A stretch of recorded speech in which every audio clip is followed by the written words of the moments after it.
Welcome back to Sauget, Illinois and GCS Ballpark.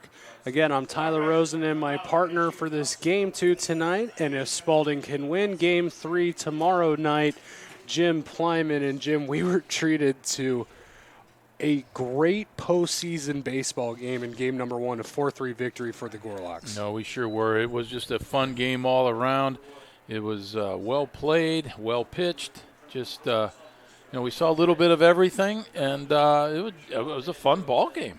Yeah, just a quick scoring recap for the Gorloks. They got us started with 2 in their half of the second inning, and they were riding pretty good until about the 5th inning when it was the starter Mulhern who ran into some trouble, gave up 2 in the 5th, and then another one in the 6th.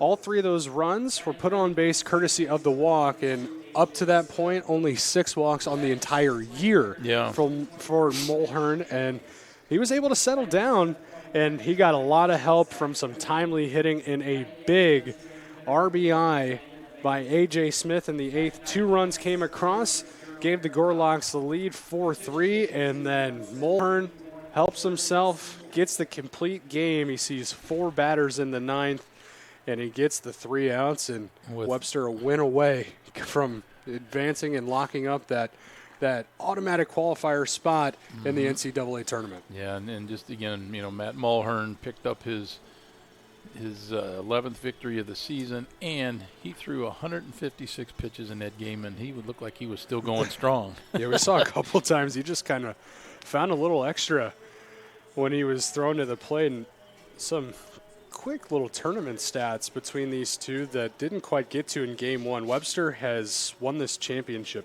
10 times since the tournament began. I believe that was back in 91. So 10 times, 9 of those coming as number 1 seeds.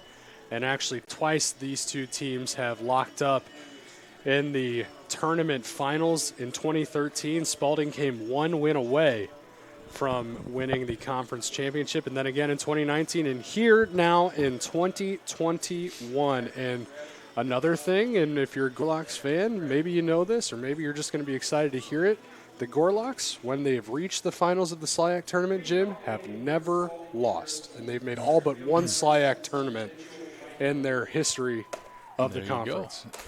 Hey, not much has changed in this game as far as lineups go.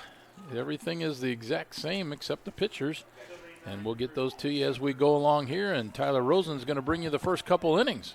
And first pitch at 8:16, 79 degrees outside, and it's a ball low and away, so Mitchell starts off ahead in the count 1-0. And now a watch is called strike catch the outside corner.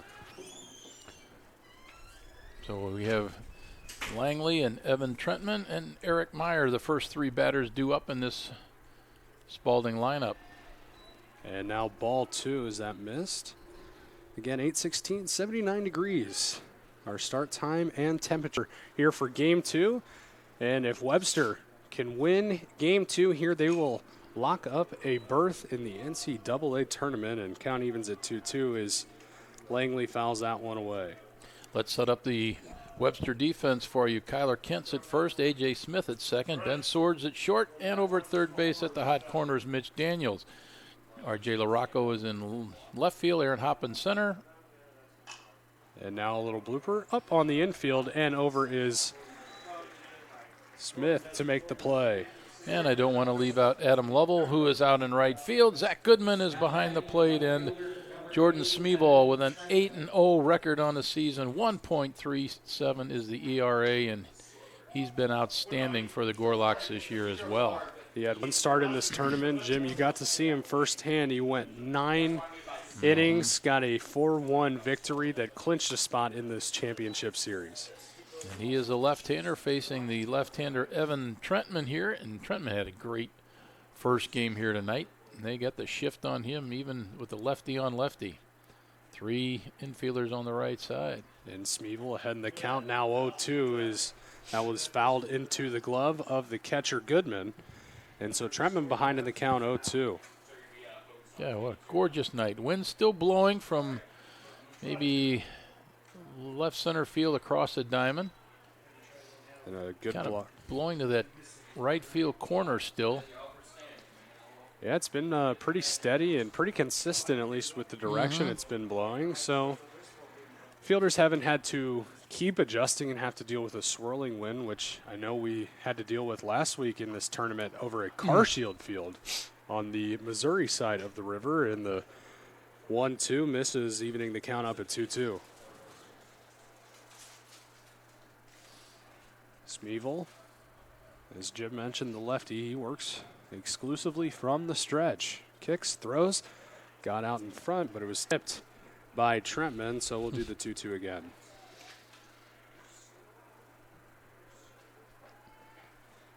Now we get a little switcheroonie out there. Shift in the middle of the infield. Is now a true shift again being played on Trentman, the left fielder. Count even at 2-2. Kicks, off speed pitch, just missed up. Count goes full. Jordan Smeevil is from Dyer, Indiana, went to Marion Catholic High School. And he is just a freshman.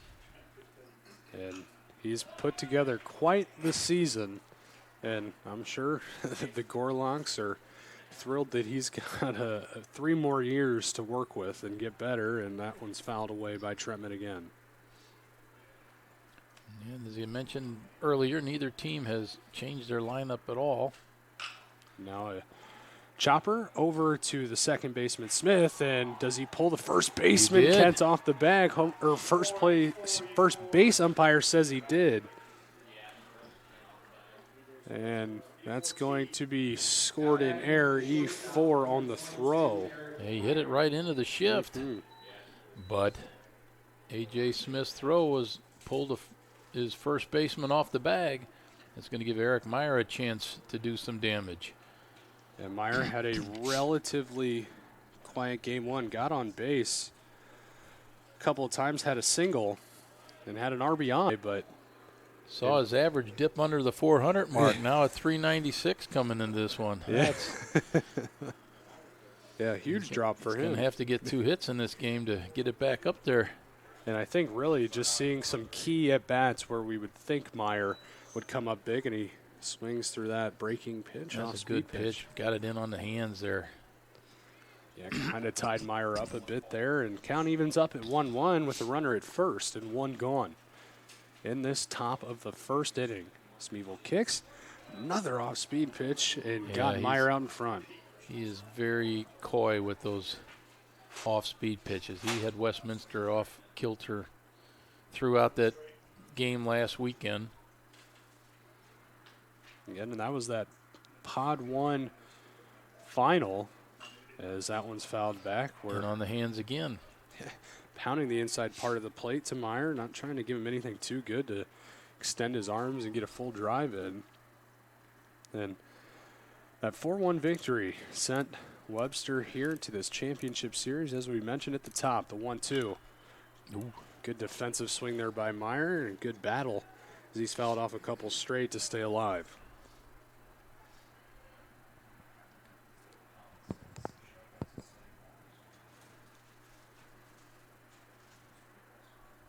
Meyer digs back in. Runner at first, Trentman reached on the error. And now the throw. That one hammered into center field for a 1-out single, and back-to-back base hits have runners at first and second in the top of this first inning for the Golden Eagles. Eric Meyer, the SLIAC Player of the Year, showed why there. He fouled off a number of pitches, being down in the count 1-2. Staved off the strikeout and wins the at-bat with a line single in the center. Excuse me, not back-to-back singles. Again, that Trentman reaching on an error, so 1 hit now. And runners still at first and second nonetheless. And the cleanup man, Dryden Schroeder, playing first base again here in game number 2. 3 for 5 in game 1. Really one of the few that was able to figure out Mulhern, and he looks at a called strike 1. But, you know, they did have 12 hits off of Mulhern. Just for a while, it was very sporadic and spread out. Couldn't get anything going. Yeah. Had a couple times, had a couple runners on as this one's lifted into center field. Going back and making the play is Hop, and tagging from second to third is Tretman. He's in there, so runners at the corners, 2 gone. And Schroeder retired. So JT Johnson, the DH, he digs in. The 5th, the Golden Eagle to come to plate here in the 1st. And Jim, good sign early for Webster. Smeevil has been all around the plate and pitching to contact. He's got a 1st and 3rd situation here with 2 outs. And Goodman gives the infield his signal. How they want to play this. First pitch into Johnson. He has to wait. Gets under it. Lifts it into shallow left center. Who wants it? And a nice over-the-shoulder catch by Swartz over at short to end the inning. So back to the infield catch there. Because if he don't get it, that gets down. Yeah, and that certainly scores Tretman from third, and Meyer might end up at third himself, and depending on who picks up that ball, maybe all the way around from first to home. We move to the bottom of the 1st. Our score 0-0. You're watching the SLIAC Championship Series on SLIAC TV.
Welcome back to Sauget, Illinois. We move to the bottom of the 1st. It'll be Adam Lovell, RJ LaRocco, Kyler Kent, and we'll just give you the rest of the lineup.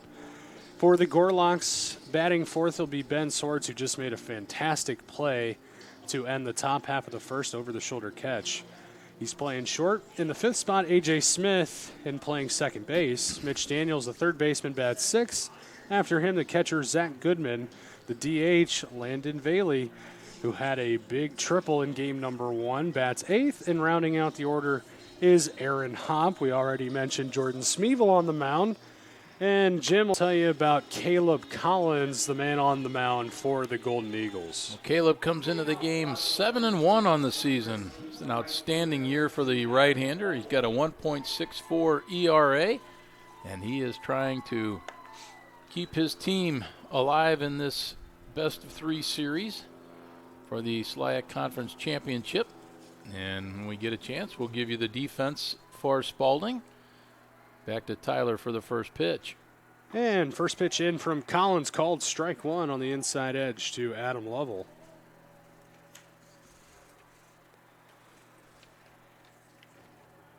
Lovell walked a couple of times. Swings through that one for strike 2, and he singled in his last at-bat in game number 1. Was also caught stealing a couple of times on the base paths. And really made a difference in what that score was like moving through the middle innings of this game. And that one back up the middle and into center field for a leadoff base hit on an 0-2 count. Just like the Gorloks want to start. Boom, going right after it, aggressive with the swing, gets the base hit. Let's check this defense for Spalding. At first base, it's Dryden Schroeder. Second base is Jace Pinkston. The shortstop, Eric Meyer, and over at third base is Marcus Collins. And in the outfield, it's Evan Trentman in left. Mitch Langley is in center field, and Michael Speck is in right. Behind the plate, threw out 2 runners in that first game. That's Mr. Zane Baker. And we mentioned Caleb Collins on the hill. That is Marcus Collins at third base. I believe that's his brother.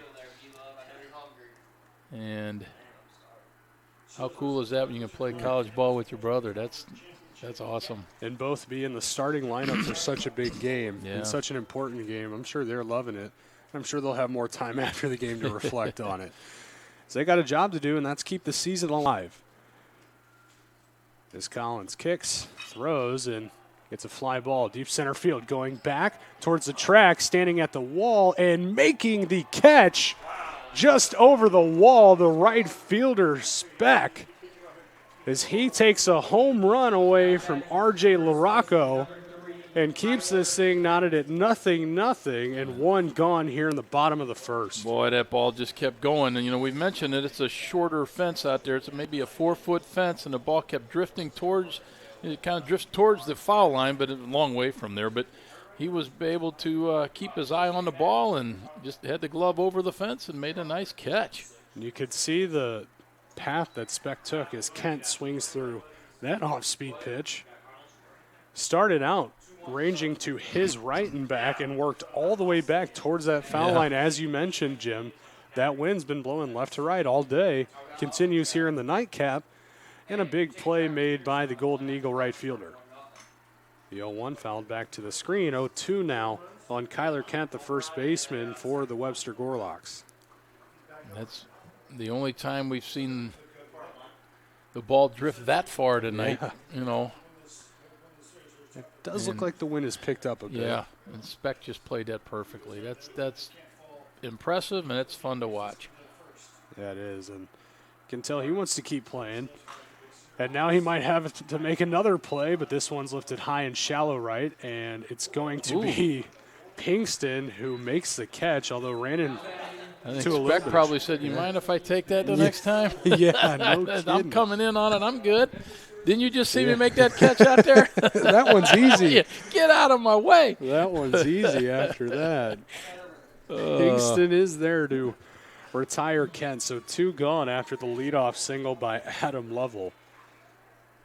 And now the fourth place hitter, Ben Swords, who had a nice defensive play of his own in their fielding half of the first inning. And now a check over on Lovell at first, who I'm sure is wisely keeping a short distance between him and first base.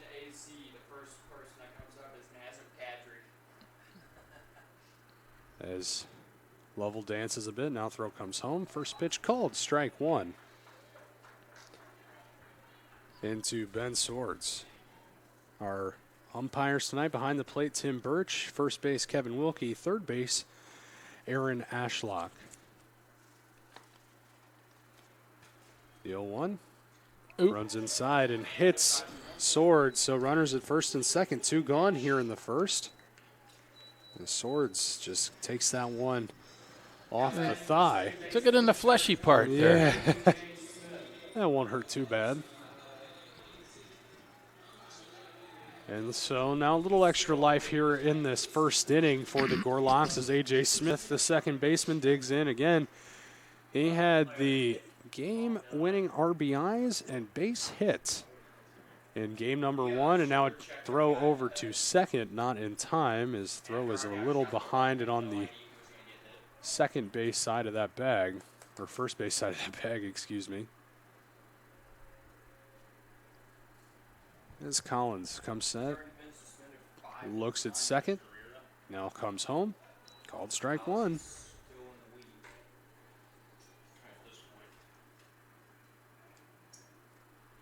So 0-1 on A.J. Smith. Second baseman was a defensive sub going into the 9th inning and chases that. Throw behind the runner in time. He is gone. No, he dropped the came ball out of his glove. It came out of Meyer's glove. And he can tell not happy with himself there as he bounces the ball on that turf a couple of times, and that was a sure out. Yoy. And if any positive comes out of that, it was a swinging strike of A.J. Smith. So still ahead in the count 0-2. But the other positive was the rope that he threw. Yeah. Now try to get him on the outside corner. Doesn't. His Baker showed us the gun here tonight. Wow. And Lovell keeps testing him. He keeps testing him, trying to get away with it. He was a dead duck there. Yeah, and that would have been the third time he's been caught out on the base pass. As that fastball runs inside, Collins thought he had an inning-ending strikeout. Instead, the count goes even at 2-2. And he'll have to throw at least one more pitch. Deuces are wild. Yeah, deuces wild again. 2-2 count, 2 outs. 22 the batter. And 2 on base. Kicks, throws. Line drive back up the middle into center field. They're going to send the runner. Throw comes in. It won't be cut off. And the runner scores coming from second is level. So a miscue by Eric Meyer on a pick-back throw down to second base keeps the inning alive. And A.J. Smith gets right back to what he was doing in game number 1. Lines one up the middle for a base hit and another RBI. Tyler, nobody feels worse than Eric Meyer. As soon as that ball went through that infield, his head went down knowing that that's cost him at least a run at minimum. Yeah, you're absolutely right. And I was watching him. His head just went down. I was like, oh. And that's a guy who's going to make that play more times than not, 9 times out of 10. You saw it on the 10th time there. He just couldn't hold on to the ball, and first pitch called strike into Mitch Daniels, the 6th place hitter.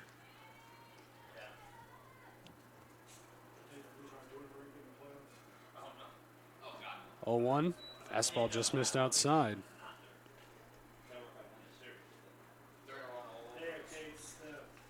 So the runner at second, Ben Swords, A.J. Smith over at first after his RBI single.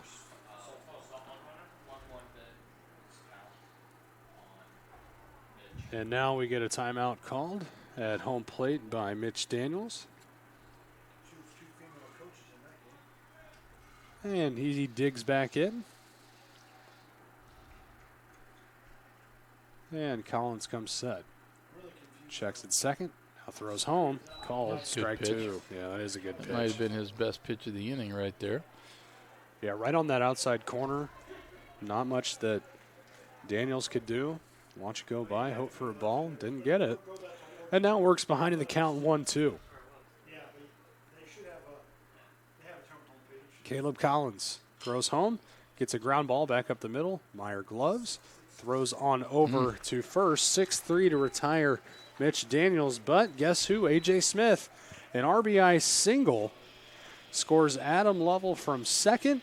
And we have our first lead, and that goes to Webster. 1-0 as we move to the second inning here in the SLIAC Championship Series. You're watching SLIAC TV.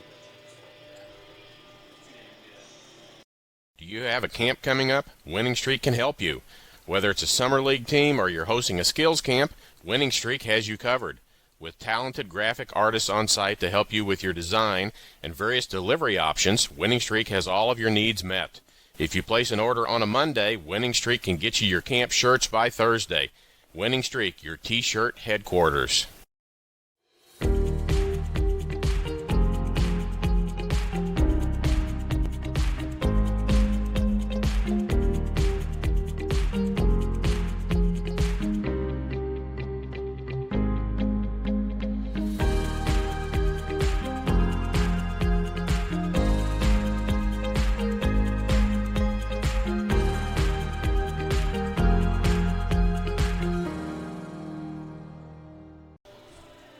We're in the second inning here in Sauget, Illinois. I'm Tyler Rosen alongside me, Jim Plyman, our producer here for game number 2 and game number 1, Tim Miller. As we move to the second inning, it'll be Michael Speck, the right fielder, Zane Baker, the catcher, and then Jace Pinkston, if anybody can reach. And barring a double play, Marcus Collins, the third baseman, will get an opportunity. 6 came to the plate in inning number 1 for the Gorloks. It was a single by Adam Lovell. And then R.J. LaRocco flew out to right field, but it's not quite as simple as that. It was just a great play there by Speck to rob LaRocco of a 2-run home run to start this game.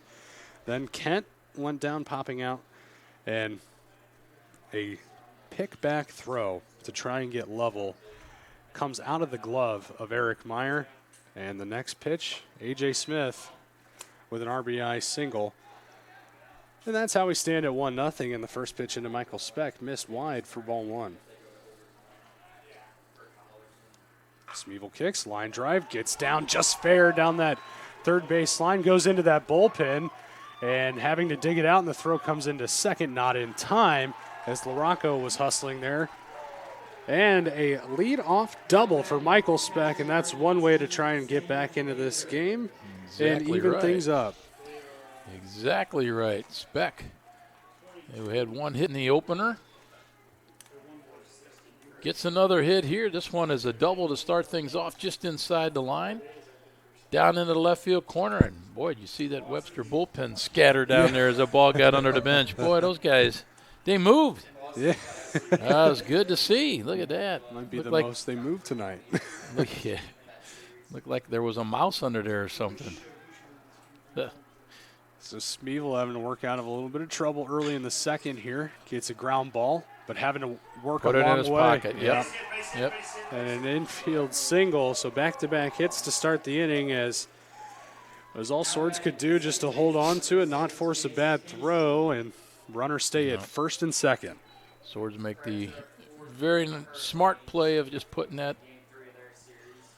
in the pocket and just eat it. And the first two are on, Tyler Rosen. Yeah, we got something going here this top half of the second for the Golden Eagles, and Jace Pinkston, the second baseman, will dig in as soon as Goodman's done giving his signs to the infield. And Swords playing close to that second base bag on that last play, had to run a long way on a slow ground ball just to get it in the glove. And as you mentioned, Jim, just a good play to eat it, put it in the pocket. Watch for the bunt here. As the corner's playing in, shows bunt, takes it away as the pitch missed outside. And they call a timeout, and manager Bill Couric wants to get this bunt play correct. Looks like he's talking to his third baseman there, Mitch Daniels. I don't know. He may have not liked what he saw there on the execution on the bunt. Not exactly sure, but he was out there quickly after that first attempt. He was, and this is quickly turning into an important spot here for not only Smeevil, but this Webster defense, a defense that, as we mentioned, is the best in this conference.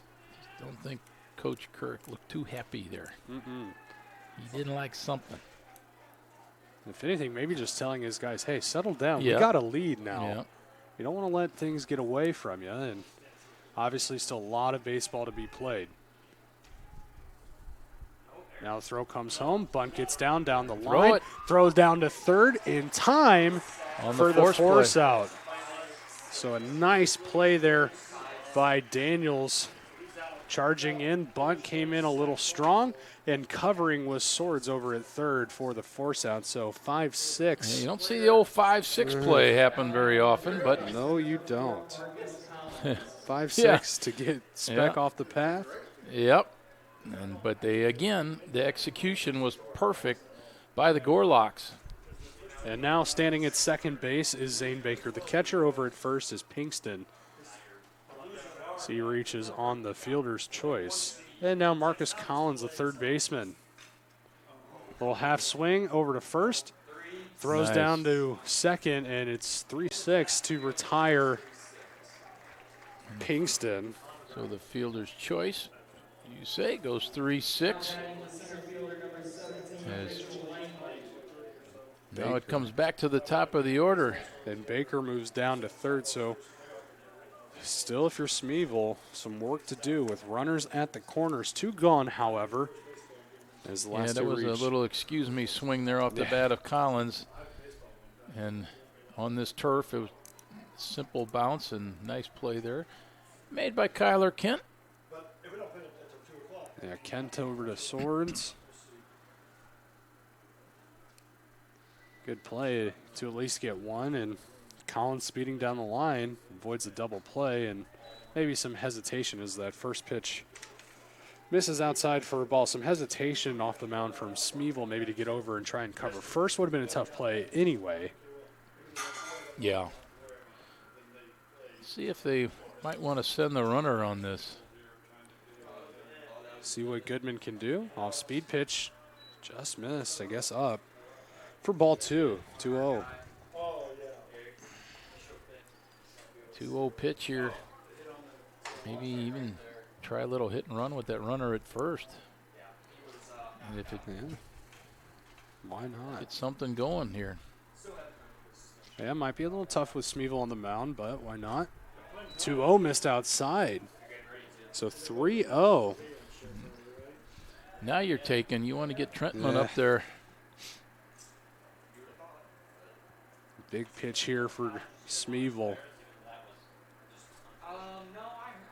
So he tries to work out of a second inning jam. 3-0. Fastball called strike 1 and throwing the bat. Anticipating a ball was Mitchell Langley.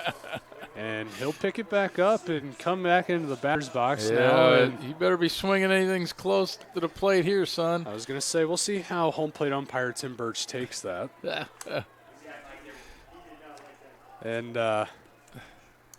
we'll try this 3-1. Wait. How's Baker on second, on third? Lined into left field, and it gets down in fair territory. That'll score a run. And into left field, it gets by him. They're going to send the runner coming from first. As the throw comes into third, is it in time? It is. The run will not score. The second one, that is. The Only first one run. one will score. Wow. What a relay coming in as LaRocco on his horse actually misplayed the ball initially off that wall. And it was 7-6-5 to put out. Coming all the way around was Langley. And so the run that scores is Zane Baker. We'll stick with you to get this scoring cleared up. Zane Baker comes around to score. So our game is tied at 1-1. Collins was charging all the way around from first and did not cross home plate as Mitchell Langley had a double and was thrown out. 7-6-5 to end the top of the second. After all that. And the runner did not cross the plate before the tag at third. Wow. So we'll catch our breath. We'll take a break. When we come back, we'll have the bottom of the second here in an exciting SLIAC Championship Series. You're watching SLIAC TV. Drury Hotels is a corporate sponsor of the St. Louis Intercollegiate Athletic Conference. A family-owned hotel chain, Drury provides exceptional values for travelers. SLIAC fans and teams can choose from 3 Metro East locations in the St. Louis area and book rooms for just $89. Choose from Drury Hotels in O'Fallon, Fairview Heights, and Collinsville, which are conveniently located directly off the interstate and near a wide selection of restaurants. All 3 locations are within 60 miles of 5 SLIAC members and offer SLIAC fans and family traveling through the St. Louis area a cost-saving quality stay. For more information on how to book a room with Drury Hotels, contact your school's athletic department and ask for the Drury Hotels/SLIAC Biz Trip number. Drury Hotels, where the extras aren't extra.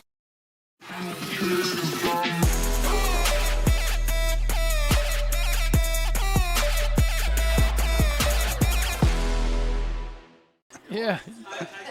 You should have got one.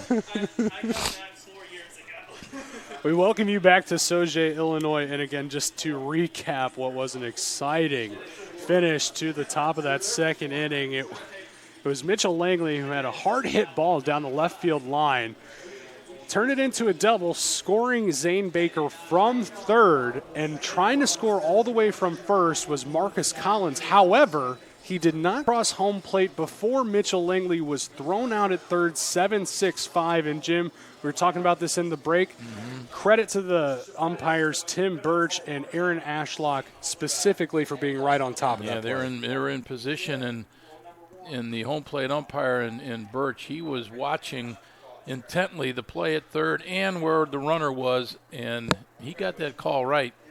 Yes, he did. He did. did. Fairly obvious up here, and just a great job by the umpire crew that had a great game number 1 and off to a good start here in game number 2. So our score 1-1 in the bottom of the second inning.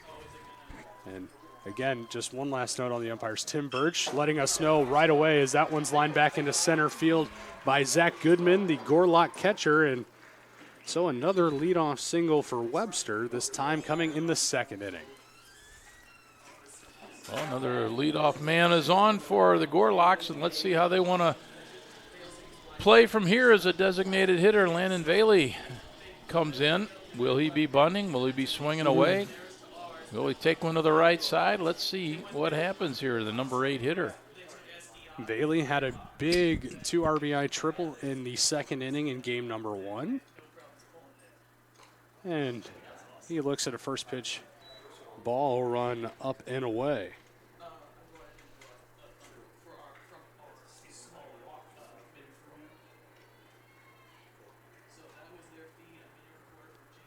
And Caleb Collins comes set, throws, swung on and missed by Bailey, so he can't connect, and that evens the count at 1-1. Collins today been pitching to contact. And, you know, however, just gave up those 2 singles, now a leadoff single here in the second, and pitching to contact can be a beautiful thing, especially if you can let your defense do work. He's missed on a couple pitches, but he's got a pop out and a ground out and a fly out to right field. Again, that was R.J. LaRocco who got robbed of a home run. So he's got some help, just a couple of times been beat. That's let your defense play. Yeah. And the 1-2 lifted into left field. That'll get down. So back-to-back singles to start the bottom of the second. Has runners at first and second, nobody out. This is starting to look awfully familiar, Jim. It sure is.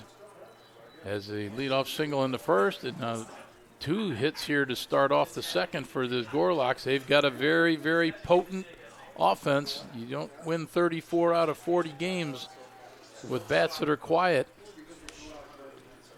And now their number 9 hitter, Aaron Hopp, steps up. I would not be bunting here. No. And nobody out. 2 on, although Okay. he does show bunt. I'd be trying to push this ball to the right side, move the runners. And they're going to say he offered.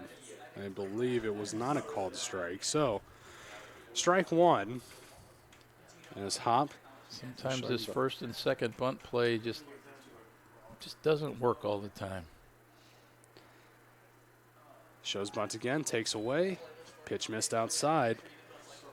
So the count evens at 1-1.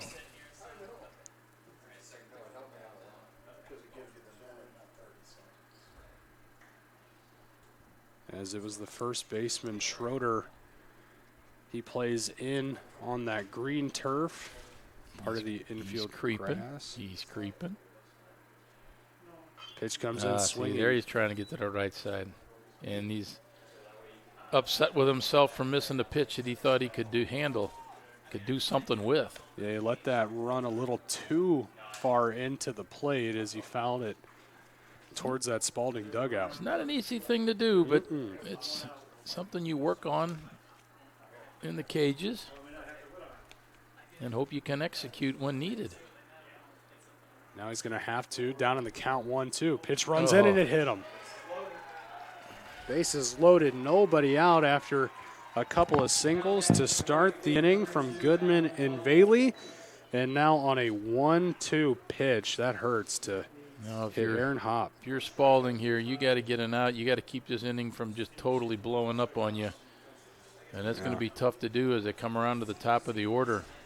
You're absolutely right, Jim. It's going to be a tall task. Again, we mentioned in Game 1 a Webster team that has at least 6 or so coming into the day today, batting over 300, and that one slashed foul. There's nobody up in the bullpen either. That's a little surprising. You would think they would have everybody on deck in this game. Yeah, now they're going to get some guys. No. He's moving the outfielders. Yeah, I was thinking the same thing. I thought they were getting somebody up to call for 2 pitchers. I looked over there after that hit by pitch, and they didn't have anybody, and that one's fouled back and out of play. So 0-2 on the leadoff man Lovell, who singled his first time up. Spalding could use a strikeout here. Yes, they could. I'm sure they'll give up the run if they get a double play ball, but deal with the batter. 0-2 missed outside. Tried to get him to chase. That's a good pitch. It's a good spot.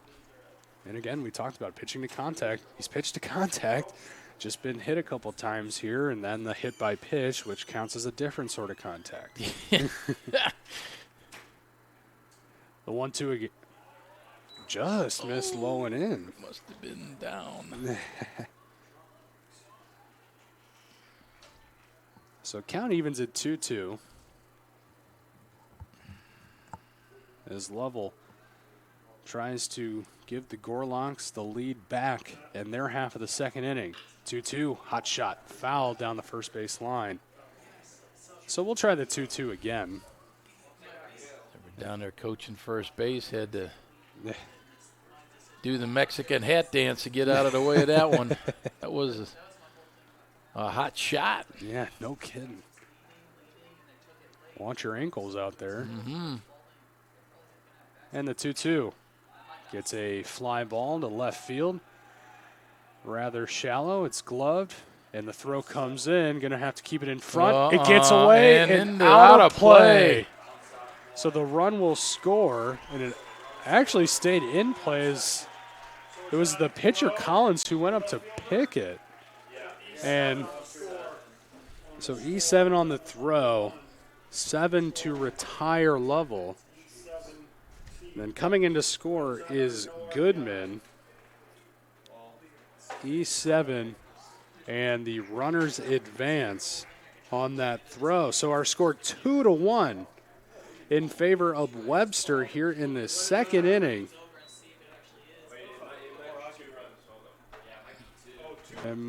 Yeah, are they going to say that ball went out of play? I saw it go out of play. I thought there was the other runner's going to get the score. Yeah, that's what I thought too. Yeah. So Landon Bailey is also going to score. As Jim and I both thought that ball went out of play, even though Caleb Collins went up to pick it up. So Goodman does score. Scoring also is Bailey, as he was advancing to third on the throw, on the error. And then Bailey comes around to score as that ball went out of play. And down to third goes Aaron Hopp, and one gone. Our score 3-1 in favor of Webster. One out. No RBI credited to Lovell. Yeah, the ball went out right next to the edge of the Webster dugout, and it it might have hit the side of the dugout, came right back into play. But boy, that was a very tough ball for Zane Baker to handle. As the throw came in hot and it bounced in front of him, and just a huge bounce off the catcher and out of play. Yeah, and really, I guess it begs the question. Now you got to make a strong throw to hold the runner at third. Yeah, I absolutely and he understand had held the runner. Yeah. The runner wasn't going to score. He stopped not even a third of the way down the line. He was not going to score, which begs the question. Maybe the throw got away from it and went way over the cutoff man. I don't know, but either way, it turns into a couple of runs, and it's a big opportunity to tack on to what is now a 2-run lead for the Gorloks. Just one gone, and now a runner at third, infield playing in. First pitch into Larocco. Miss for a ball. Infield playing in already here in just the second inning. They know how important this out is, and getting out of this inning with just the 2 runs if they can. Fastball missed outside, so 2-0.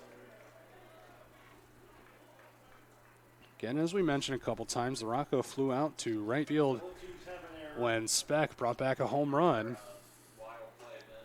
At that point, kept things scoreless. And the 2-0 slash foul down the third base line. Still ahead in the count, 2-1 is Larocco.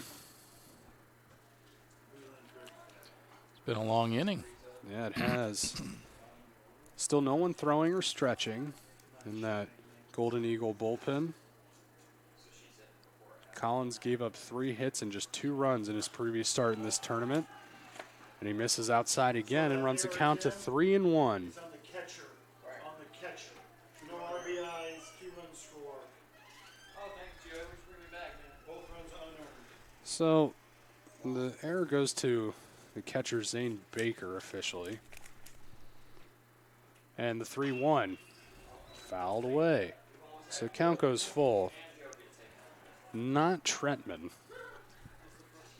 I don't know if I agree with that. It's, that would have been a tough play there for Baker. Yeah. So that throw ran in on him. Just my humble opinion. Yeah. And now we get a time called at home plate.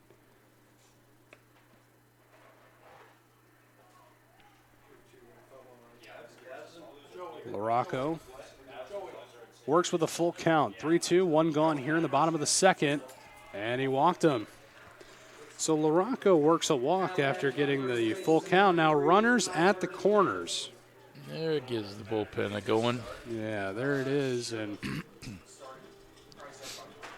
we'll see how long, or rather how short, the leash is for the pitcher, Caleb Collins, as he's run into a bit of trouble now in 2 consecutive innings.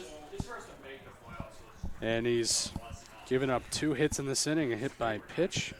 They just walked LaRocco, and the runner look at goes runners from going. first. Boy, He just steps heads off. up play. Yeah, Heads up play. and a nice play there by LaRocco. Stolen base is catches Collins sleeping, looking over at third, and bring in. Yeah, manager Matt Downs got to come out and settle everybody down here. Yeah, got to corral everybody in before this game really gets away from him, because it's just a 2-run game in the second inning. Yeah. At this point, Right. plenty of games still to be had in 23 outs, or excuse me, 21 outs up to this point for, Spalding to work with when they come to the plate. So it's not like this is away from you in any sort of way. No, but you are now facing the 3, 4, 5 hitters in this Gorlok lineup with runners in scoring position, and So a smart meeting. yeah, and no offense, but Caleb Collins is not throwing the ball past anybody yet. So You're right, Jim.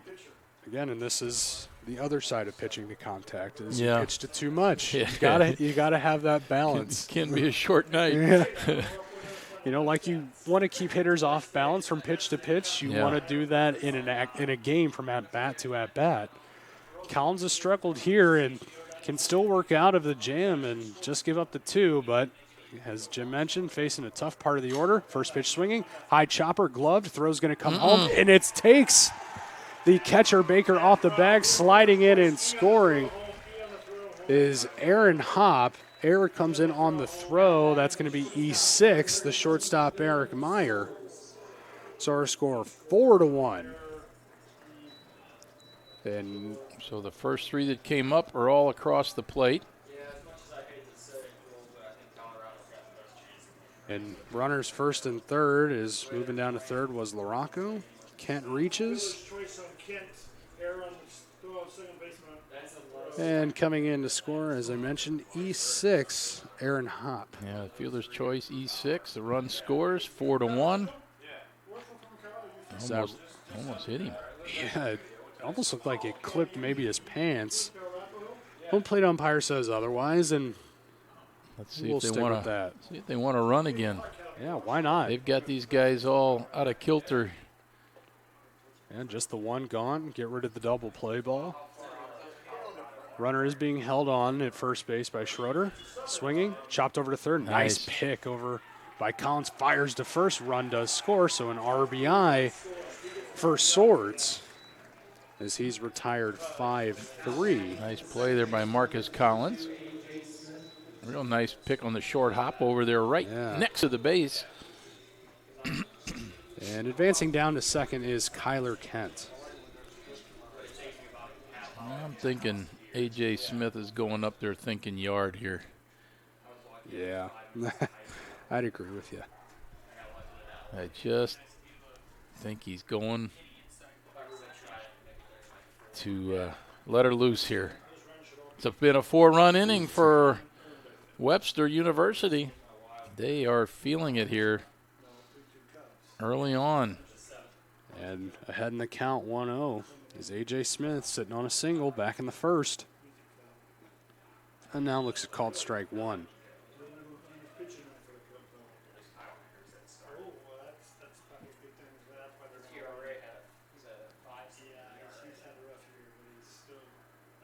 One count. A.J. Smith. Bats from the left side. He works on Caleb Collins. Now time called at home plate by A.J. Smith. This has been a long inning. Yeah, it has. Did not take note of when we started this inning, but There's only been 7 batters. And A.J. represents the 8th. He lifts this one into right field, and going over to make the play is Speck. So 4 come across in the bottom of the second. Our score is 5-1 as we move to the third. Jim will have it for you here on SLIAC TV. I am an NCAA student athlete, and I pledge to be a champion of unity on my team, on my campus, and in my community. I pledge to stand against all forces of division and separation. I pledge to embrace differences and strive for inclusion and collaboration. I pledge to stand against racism, hate, and discrimination. I pledge to strive for love, care, and forgiveness. I pledge to stand against silence, deceit, and obscurity. I pledge to strive for dialogue, truth, and understanding. I pledge to stand against fear and doubt. I pledge to strive for trust and belief in one another. I pledge to stand against complacency and stagnancy. I pledge to strive for change and growth. I commit to supporting my fellow student athletes in all circumstances that impact them. I commit to both choosing unity personally and encouraging it for all. I pledge these things because we are stronger together. United.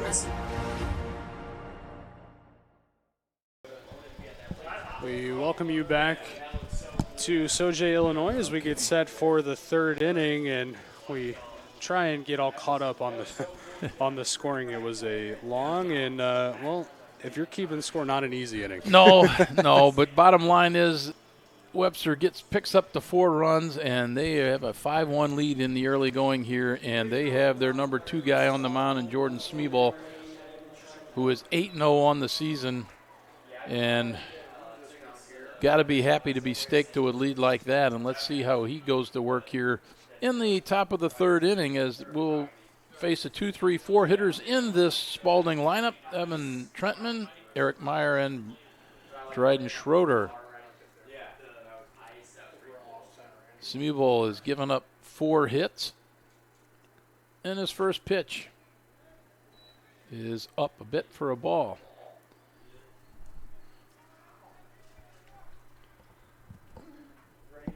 That was a good first pitch there from Smeeball. I liked it. Next pitch, that's a strike, and we're 1-1.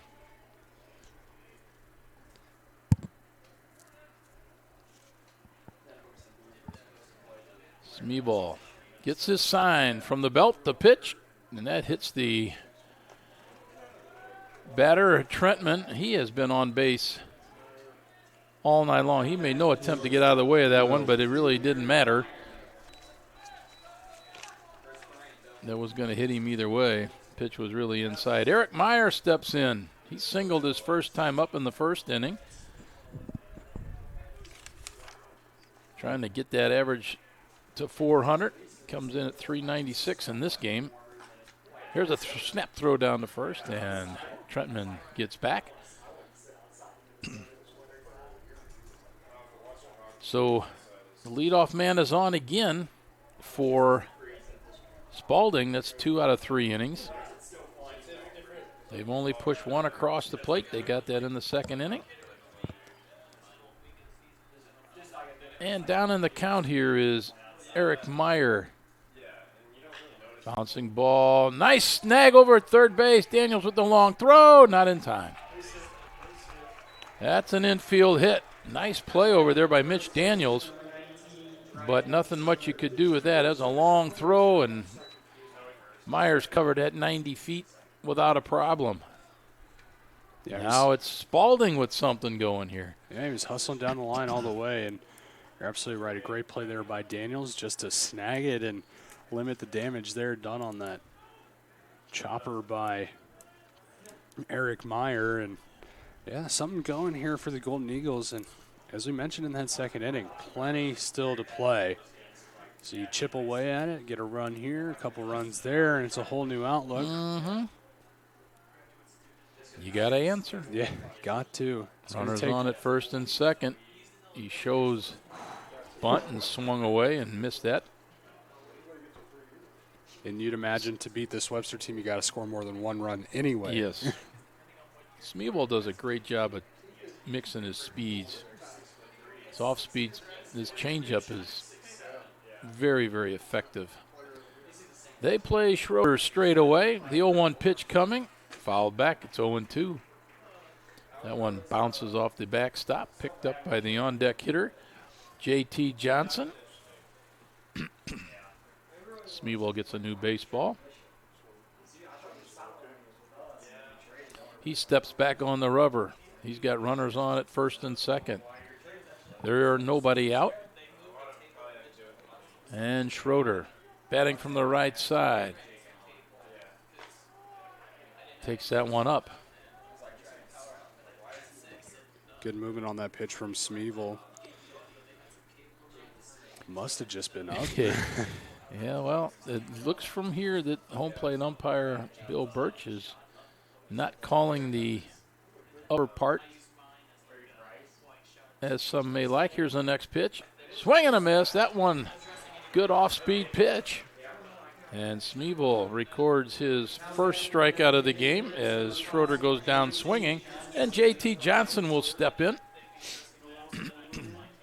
He hit a blooper over into left center field into the Bermuda Triangle out there. And as the left fielder and center fielder converged and Ben Swords was going out with his back to the infield, he made a nice over-the-shoulder catch to end a threat in the first inning.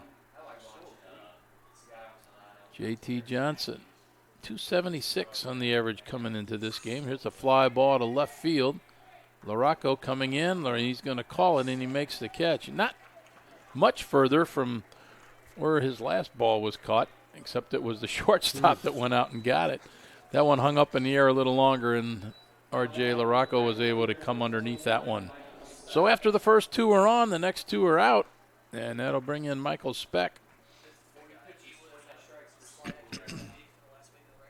Smeebol's tossed 40 pitches. 29 of those are strikes. That's a pretty good recipe. That's not bad. For coming out with a win.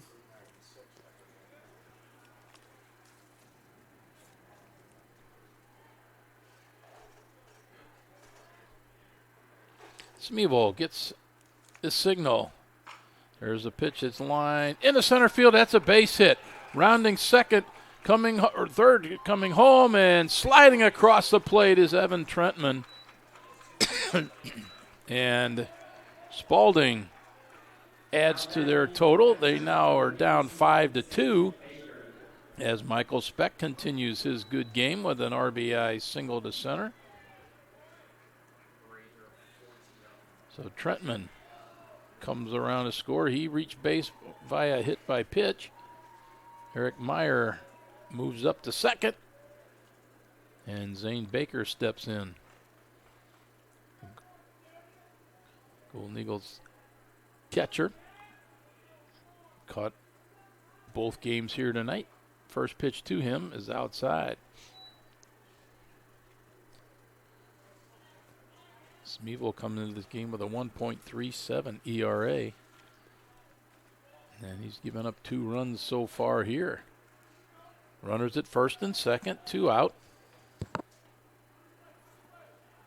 Smeebol checks and throws. That one's inside. Can't say that Baker made a big attempt. Might have started to stick the leg out there to the knee and thought, nah, maybe not. I'll wait. Yeah, I don't think I want to do that. elevate one next time, and sure. Yeah.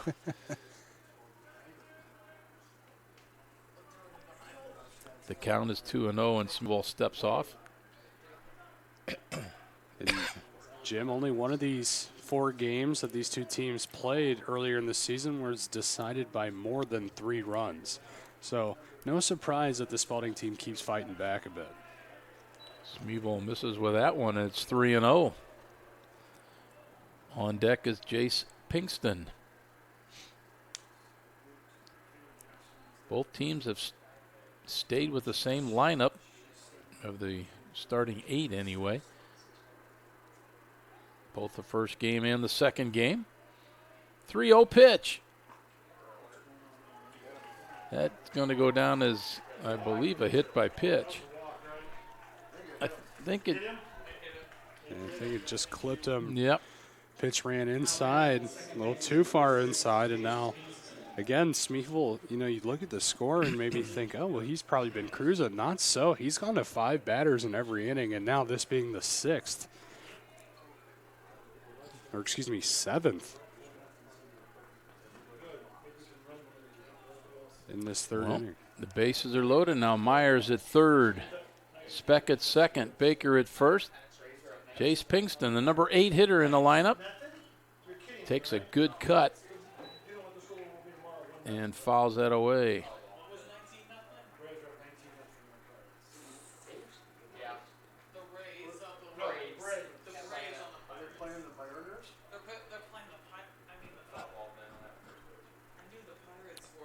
Oh, and 1 is the count. Pinkston steps back in the box. His feet are ready. He is set in the box. He wiggles that bat a bit. Smeevil pitches. Just misses outside. 1-1.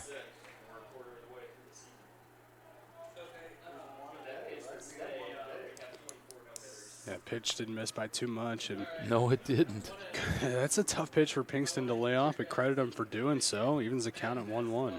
Big chance here for Spalding to get back into this one. They trailed 5-1 when the inning started. It's 5-2. The next pitch is inside. Smeevil having a bit of control issues here. And that's going to get the bullpen stirring down on the left field line for the Gorloks. 2 balls, 1 strike, 2 out. Bases are loaded. And Coach Bill Kurrick's going to come out and walk real slow to the mound as they try to get some arms loose down in the left field corner.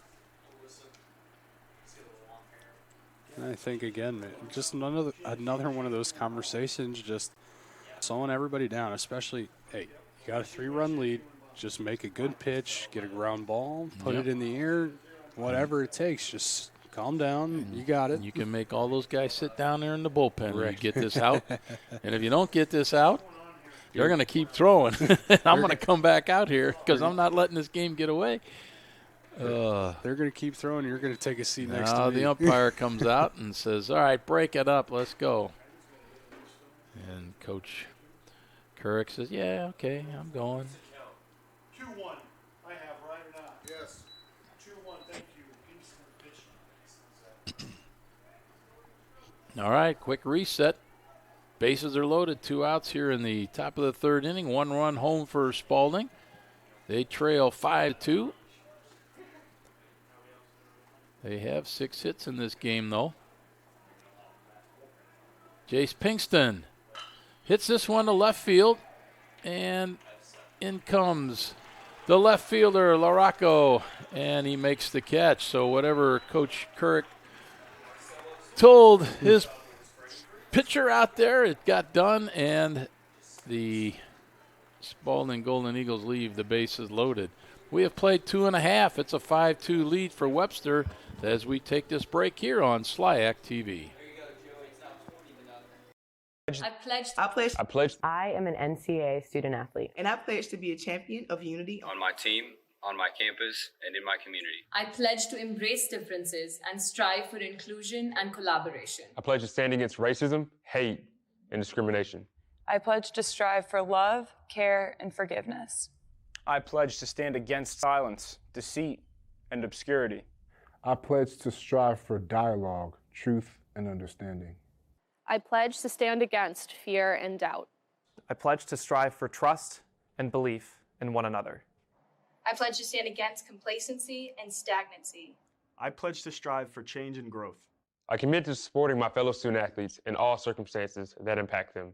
I commit to both choosing unity personally and encouraging it for all. I pledge these things because we are stronger together. United as one.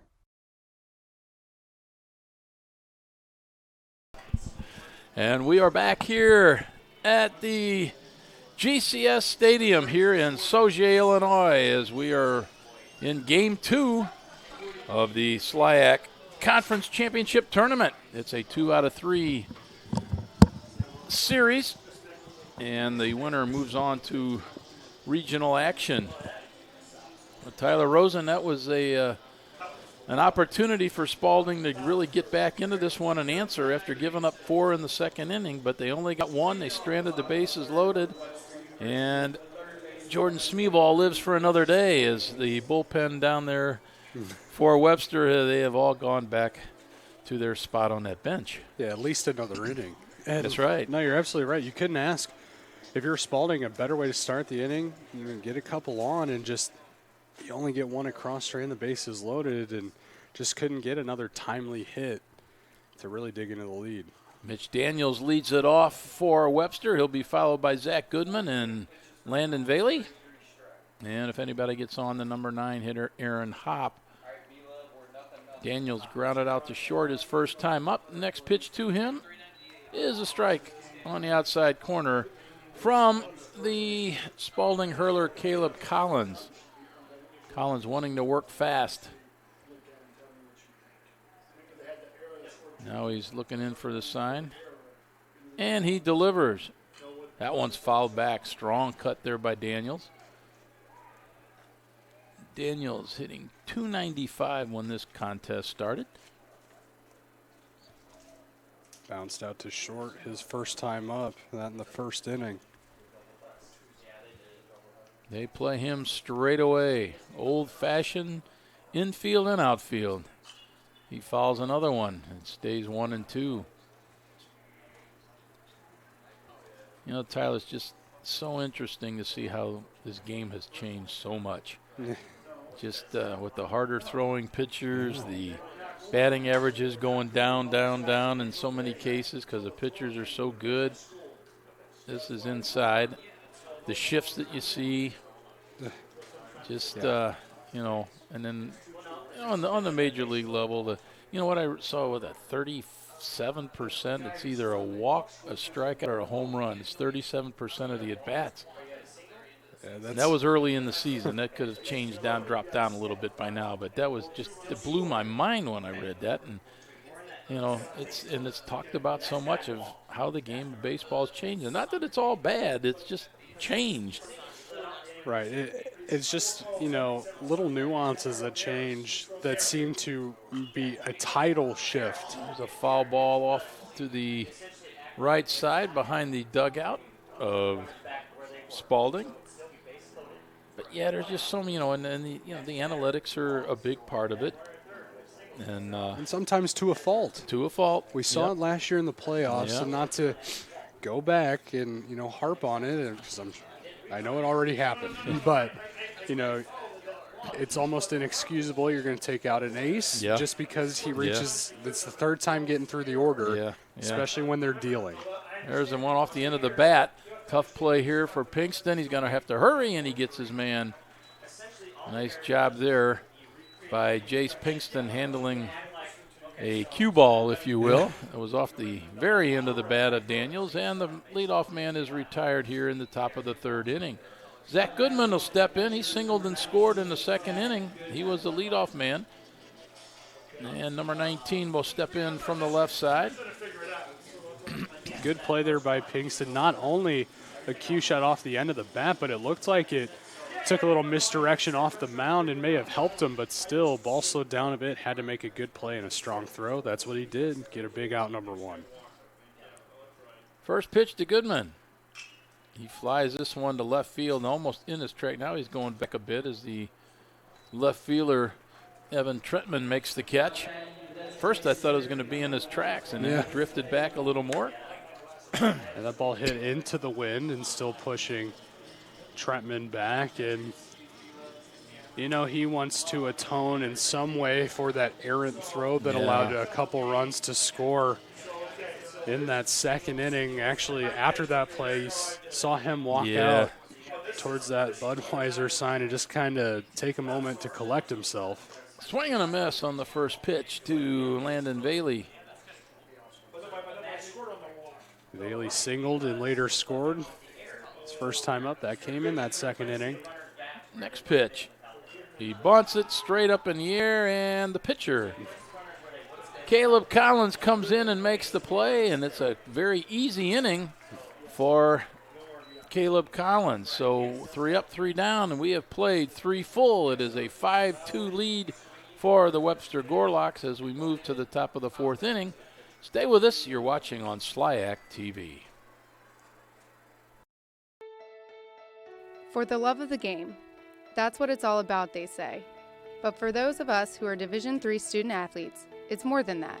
It's more about team and the schools and communities we represent.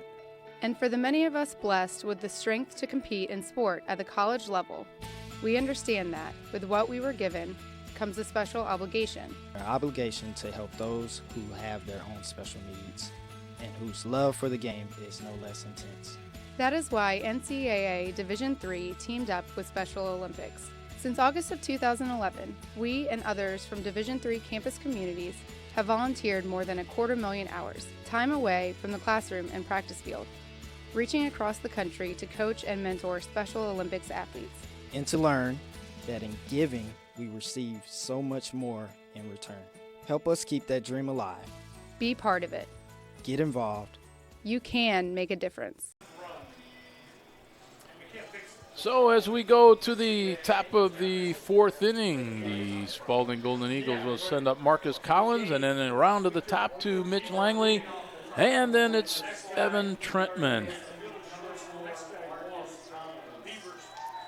This is the first inning of ease for Caleb Collins there in the bottom half of the 3rd. Went 1, 2, 3. And again, pitching to contact this time, it worked out for him. Marcus Collins reached on a fielder's choice. His first time up. He flies one to right field. That's going to drift over into the stands, and it's a foul ball. That just kept going, too. And youngster out there chasing it down in the right field corner as it bounced off the concrete facade out there and went into the darkness. Yeah, not much foul territory out there, probably less than a foot between the line and that wall along the side. There's not much there. Next pitch. Foul back. And quickly in the hole, 0-2 is the 3rd baseman, the number 9 hitter in this lineup, Marcus Collins. We're glad you're with us here on College Cast and SLIAC TV. Hope you've enjoyed the evening, and as we bring you these games here, I want to thank the folks in this SLIAC conference for having us out here tonight and the great hospitality that we have. And really, Jim, want to congratulate them on what's been such a fun event. Another foul ball down the right side. Tournament that they didn't really know how that new style was going to look this year, taking advantage of some scheduling oddities by the NCAA. And, yeah, just hats off to them for thinking on their feet and coming up with a great product and an entertaining couple weeks of D3 baseball. Swing and a miss. Down in strikes goes Marcus Collins. And that's how the 4th inning starts here at GCS Stadium here in Sauget, Illinois. And around to the top we go. Mitch Langley will step up. Batting from the right side. He has popped out to second, and he has a RBI double, and then was cut down at 3rd base. trying to stretch it to a triple. There's a strike on the outside corner. Smeeball looks it looks more comfortable in this inning. And I think just not overthinking, just going out there throwing. He knows he has a lead. And that one's low, 1-1. And at times, probably not getting too much help from that home plate umpire. But it's been consistent from Tim Birch, and he's got a good zone back there. Yeah, he's not getting that high pitch. 2-1.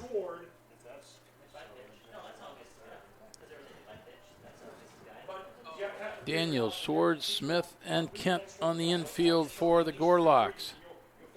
There's one, shoots that foul down the right field line. That was a scorcher. The outfield of Laraco, Hop, and Lovell.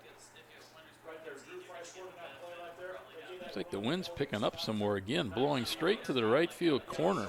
Yeah, it is. Next pitch.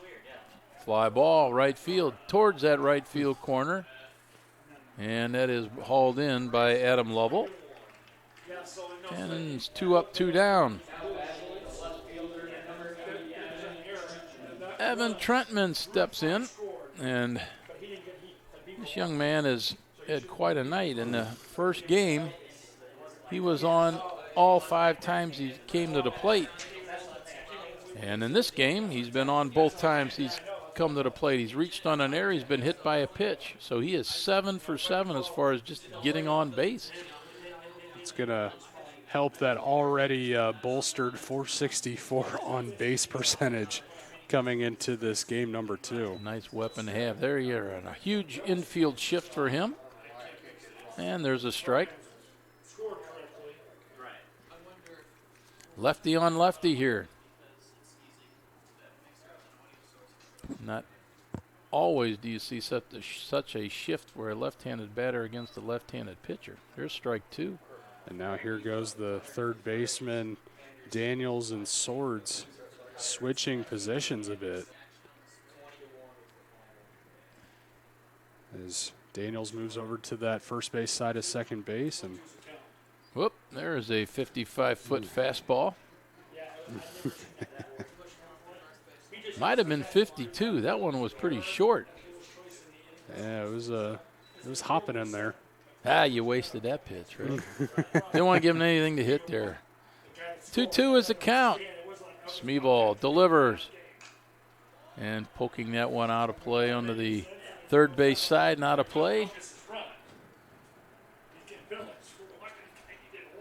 Could be a souvenir for someone. Unless they got to give it back.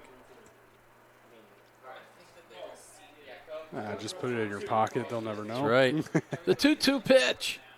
There's a shot down the first base line into the right field corner in the bullpen area of Spalding. Their bullpen has disappeared down there. Where'd they go? There's nobody down there. I think they're going to, unless they got their man ready to go, they're going to let Collins Next pitch. Go. This one is a high fly ball, short left field. And Laraca comes in and calls everybody off and makes the catch. A 1-2-3 inning for Jordan Smeeball. We go to the bottom of the 4th. Webster on top, 5-2 over Spalding. You're watching SLIAC TV.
bottom of the fourth inning, the Gorloks will send up their number 9 hitter, Aaron Hopp, and then it around at the top to Adam Lovell and R.J. LaRocco. Gorloks on top 5-2 as we start action here in the bottom of the fourth.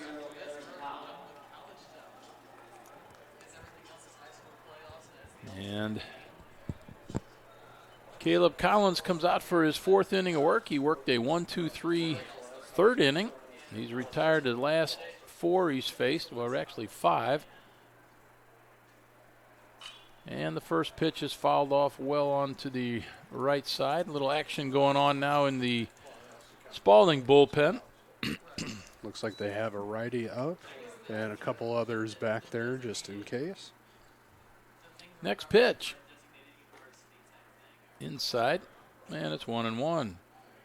Aaron Hopp wears 00. Bats from the right side.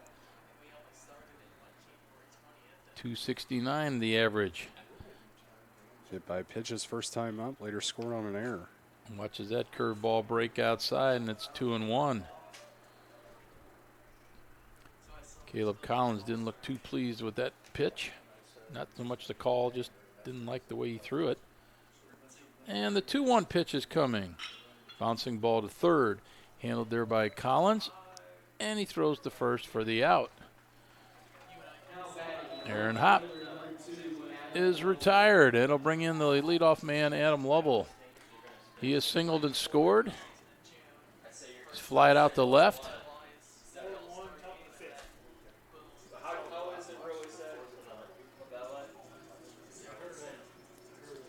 Lovell came into this game hitting .291. And there's a strike on the outside corner. They play him straight away. That pitch is outside. Saw Lovell almost get backpicked in that first inning at second base. Baker showing off his arm yet again, but Meyer couldn't hold on to the ball. That's ball 2. And proved to be a big one for Myers. Lovell came around to score later in that first. Clayton Burton throwing out in the bullpen for Spalding. Next pitch. Paints the outside corner, 2-2. Lovell batting from the left side. He wears number 2. 2 balls, 2 strikes. And 1 out here in the bottom of the fourth. Jim Plyman, Tyler Rosen with you here. There's a shot right back through the box into center field for a base hit. Lovell has his second hit of the ball game. And he is on at first base with 1 out, and that'll bring in the newcomer of the year in the SLIAC Conference, R.J. LaRocco. He's fly to right. He was robbed of a home run as Michael Speck brought one back in on him in that first inning, denied him a 2-run homer, and he has walked and scored and stolen a base. This pitch is low. Will Lovell try to challenge Zane Baker anymore tonight? Baker's been a nemesis for him. He's thrown him out twice, had him a third time on a pickoff at second. Lovell dances around a bit. Swing and a miss by LaRocco. And it's 1-1. Now, last time Lovell reached base was on a single, and he did not attempt a steal. So. And a throw to first, and easily getting back is Lovell. We're in the bottom of the fourth inning here at GCS Ballpark in Sauget, Illinois. Throws to first, and they just missed him. That was a little close. It's probably the closest move over that we've seen on Lovell today. Here's the pitch. Bouncing ball through the hole into left field. Stopping at second is Lovell. And a clean hit there for R.J. LaRocco. And that's going to bring up Kyler Kent. Looked like maybe Marcus Collins and then Eric Meyer just kind of caught in between there. Ball split them right down the middle. And neither one really able to make a solid play on it. Now back-to-back singles after leadoff man Hop was retired 5-3. And a strike on the first pitch offered by Collins to Kyler Kent.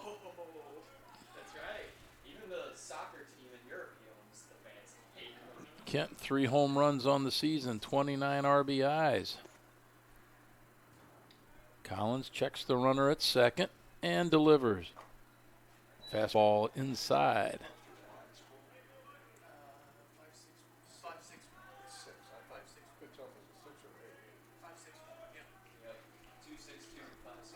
Runners for first and second get their lead. Caleb Collins looks in for a sign. Comes set. Delivers. That's outside.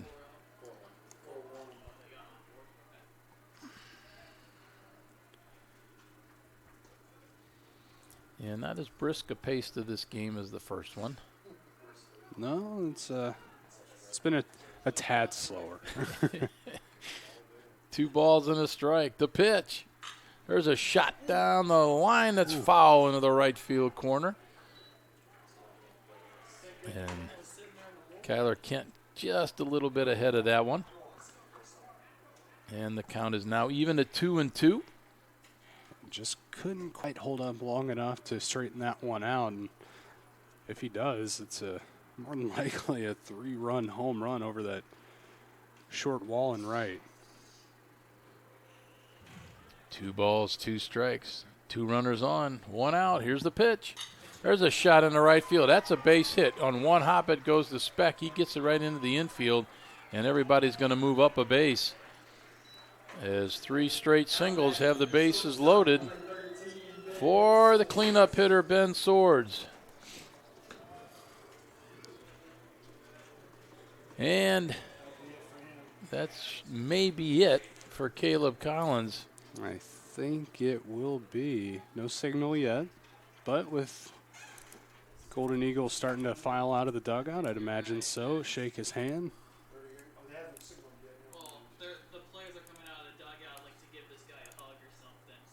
And now we get a signal. Will be the righty. 28. Don't see it.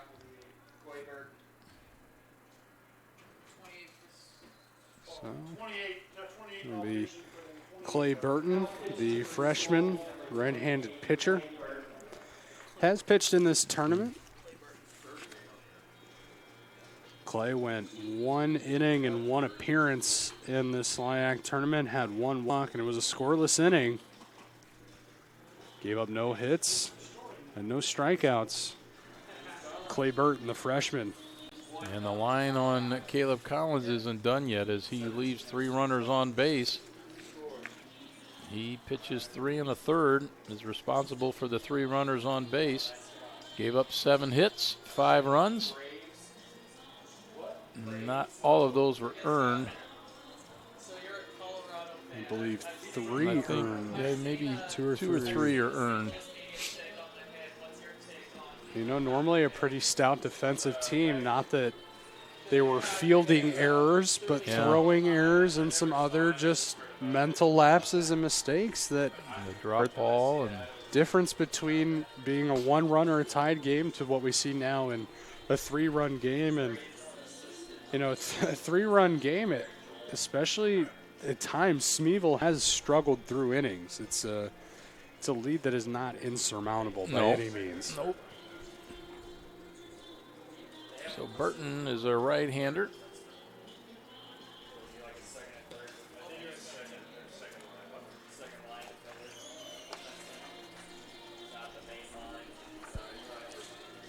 If there is a Game 3 in this series, it'll be tomorrow night right here at GCS at 6 o'clock. So Collins did not strike out anyone. Clay Burton, 6'2" freshman, out of Carmel, Indiana, and Zionsville High School. Carmel, suburb of the greater Indianapolis area.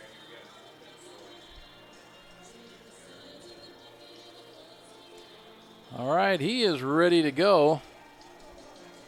And also ready to go is Ben Swords, the cleanup hitter for the Gorloks, as they try to wrap this one up in quick two-game fashion here, and a big hit here could go a long way in doing that. They lead 5-2. Bases are loaded, 1 out. And the first pitch from Clay Burton. Bounce foul as Swords goes up swinging.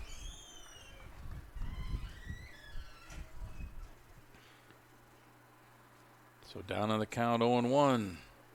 Swords steps back in, batting right-handed against the right-hander. Clay Burton. Infield's in on the corners. There's the pitch. There's a fly ball right field that's going to drift well out of play. The wind definitely aided that ball to the right field corner area. And that wind really blowing. It is blowing. Looking at that flag, and probably as strong as it's been all day. I agree. However, that same steady left to right action. The 0-2 pitch from Burton. Throws that one away. High. Good stab at it there by Baker. 1 ball, 2 strikes. Bases are loaded. 1 out. Burton's pitch. Bounces that one in the dirt, and it's 2-2. He inherits a tough spot here with 1 out, and the bases juiced. Trying to keep Spalding close here. Really wanting that double play ball. They punch Swords up the middle. Said the corners are in for the play. There's a long fly ball, deep left field. This is back, and it is gone. A grand slam for Ben Swords. And the Gorloks take a 9-2 lead, and Swords will be greeted at home plate. He steps on the plate.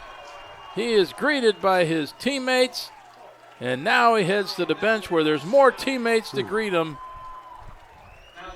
Wow. The definition of a no-doubter there from Ben Swords, and elevated fastball just did not miss. They took it right down that left field line and over that 20-foot wall, and it was, again, a no-doubter, and breaks this game wide open, extending the lead to 9-2 after that. So 3 of those runs are charged to Caleb Collins, and that closes the book on him. That ball is bounced to the plate as A.J. Smith steps in, as he's asked to follow that. A tough act to follow there. A grand slam for Ben Swords, his 2nd home run of the year. That gives him 33 RBIs on the season. And Smeevall, the Webster pitcher, says, "Thank you very much. That should be enough for me, right?" That's Swords' 2nd home run of this tournament, and the 2nd for this Webster team in the tournament. So Swords been the long ball hitter come into postseason play. Another pitch bounced to the plate by Burton. And bullpen over there for Spalding, not incredibly active right now. A couple guys standing on the mound, but no activity. 3-1 is the pitch. And he walked them. I guess that's what you get when Webster just had the bases loaded, Spalding had the bases loaded. Mitch Daniels is grounded to short, grounded to second. wearing the collar in this one. You know, for all the baseball I've been involved with, whatever, that's one saying I don't get. Well, that makes two of us. I don't get that one. That's why I kept my mouth shut. There you go.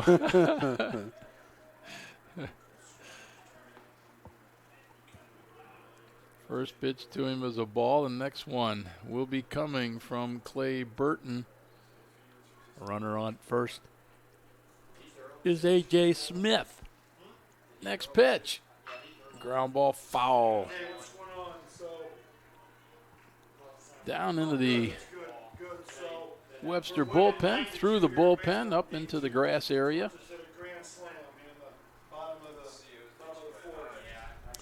One in the first, one in the first, 4 in the second, and 4 here in the fourth. So you just make sure that my hotel room is available for me whenever. There's a ground ball to short. Myers picks it up, steps on second, throws to first, and they get the double play. So Daniels grounds into the 6-3 double play, and the inning is over. 4 hits, 4 runs, a walk, no errors, and 1 left. And Webster puts another 4 on the board. They lead 9-2 after 4 innings. Tyler Rosen will have the 5th and the 6th for you as we take a break here between innings on SLIAC TV. Do you have a camp coming up? Winning Streak can help you. Whether it's a summer league team or you're hosting a skills camp, Winning Streak has you covered. With talented graphic artists on site to help you with your design and various delivery options, Winning Streak has all of your needs met. If you place an order on a Monday, Winning Streak can get you your camp shirts by Thursday.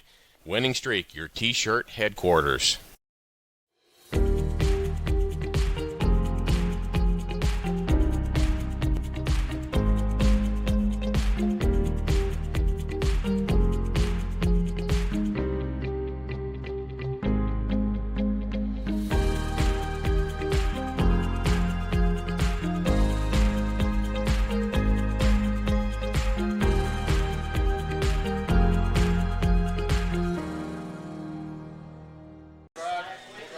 Welcome back to Sauget, Illinois. I'm Tyler Rosen. Alongside me, Jim Plyman, our producer tonight, Tim Miller. And if you're just tuning in, you've missed quite a bit.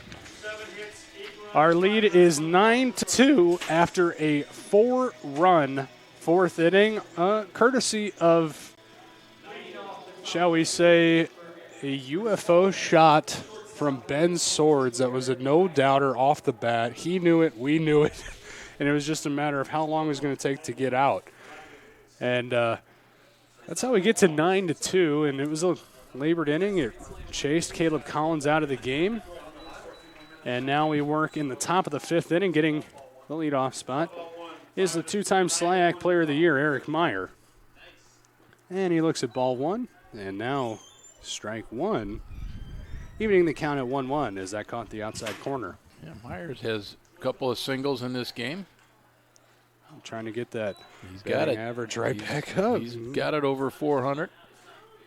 And he looks at ball 2, miss outside. Back on the mound is Smeevil. Lefty trying to get through a quick inning of work. And now evens the count at 2-2 as Meyer fouls that one straight back to the screen. In the 4th, he went 1-2-3. Got a strikeout of Marcus Collins and then got a couple of flyouts. Mitchell Langley to right, and then Evan Trentman over to left. Just the first time he saw less than 5 batters in an inning. Looking to continue the trend. Gets Meyer well out in front off speed, low and away. Got him to chase, so Meyer goes down on strikes swinging, and 1 gone here in the top of the 5th. That was a great location there by Smeevil. Just kept it away and got him to chase, as you mentioned, and got him a little off balance lately here, so Smeevil seems to be settling in, which is a little easier to do when you have a 9-2 lead, but that's what you want your pitcher to come out and throw strikes and do it quickly. Keep your fielders focused. Still plenty of game to be played, but a 7-run lead really takes the pressure off of everybody, and the 1-0 missed, 2-0 now.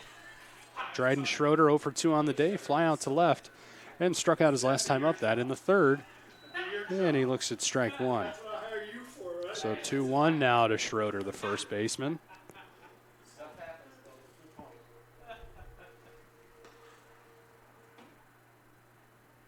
Smeevil kicks, throws, check swing, didn't go, and the pitch missed up. So Smeevil runs the count to 3-1.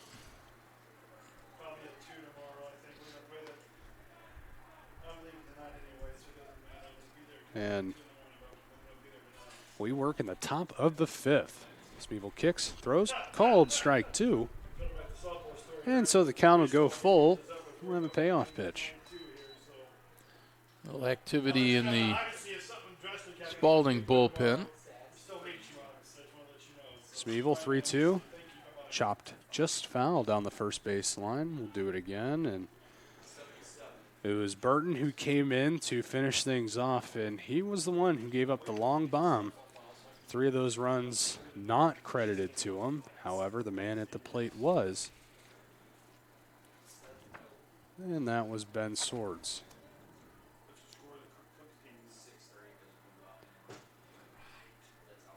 So we'll try the 3-2 again. Here it comes, swung on and missed. Back-to-back strikeouts here to start the 5th inning for Smeevil. Both strikeouts are on pitches away toward that outside corner against these right-handed hitters.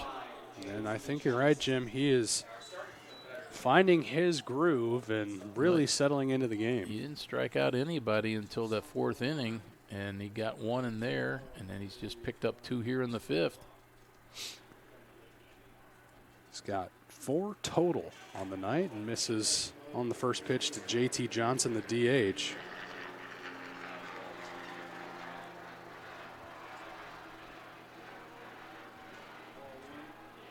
So the 1-0 in on the fist, fouled away, and the count even at 1-1.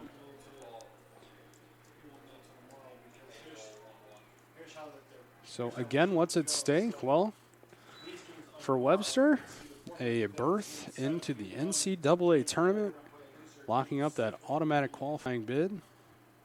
1-1. Oh, absolutely nasty pitch as he got Johnson way out in front. That is a effective changeup there. I think what people don't realize is you don't have to take that much off your fastball when you're throwing that changeup. Just enough that it catches a hitter off guard. 1-2, got him out in front again. So 3 strikeouts. He strikes out the side, retires him in order. 1-2-3. We move to the bottom of the 5th. Our score is still 9-2 here in the SLIAC Championship Series. You're watching SLIAC TV. Drury Hotels is corporate sponsor of the St. Louis Intercollegiate Athletic Conference. A family-owned hotel chain, Drury provides exceptional values for travelers. SLIAC fans and teams can choose from 3 Metro East locations in the St. Louis area and book rooms for just $89. Choose from Drury Hotels in O'Fallon, Fairview Heights, and Collinsville, which are conveniently located directly off the interstate and near a wide selection of restaurants. All 3 locations are within 60 miles of 5 SLIAC members and offer SLIAC fans and family traveling through the St. Louis area a cost-saving quality stay. For more information on how to book a room with Drury Hotels, contact your school's athletic department and ask for the Drury Hotels/SLIAC Biz Trip number. Drury Hotels, where the extras aren't extra.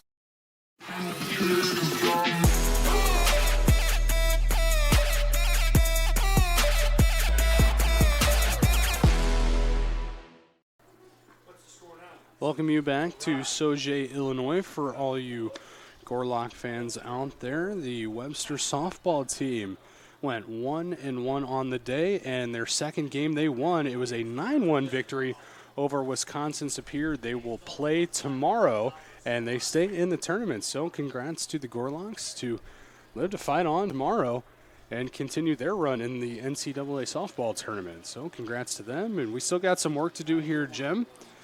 About 4.5 innings worth. We do. As Spalding brings in a new pitcher, looks like it's Peyton Hood, a right-hander, coming into the ball game. Hood is out of Louisville, Kentucky, went to Butler High School.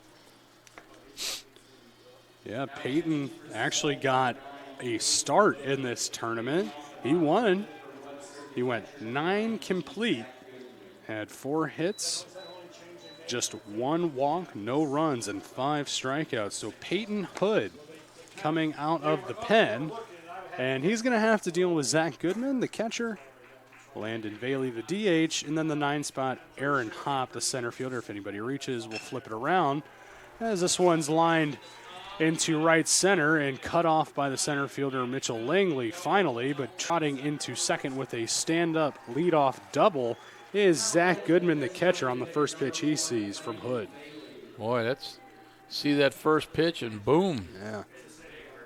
I meant to say something when we had Burton come in, and if I'm not mistaken, it was obviously Swords at the plate. He went first pitch swinging, and I really like that when you're having a new pitcher come into the game. Yeah. Just go attack. Don't let them settle in and get in some sort of rhythm. And that's exactly what Goodman does here. He's got a leadoff double, and now Landon Bailey, the DH. And now we get time and a step off, and we'll get set again.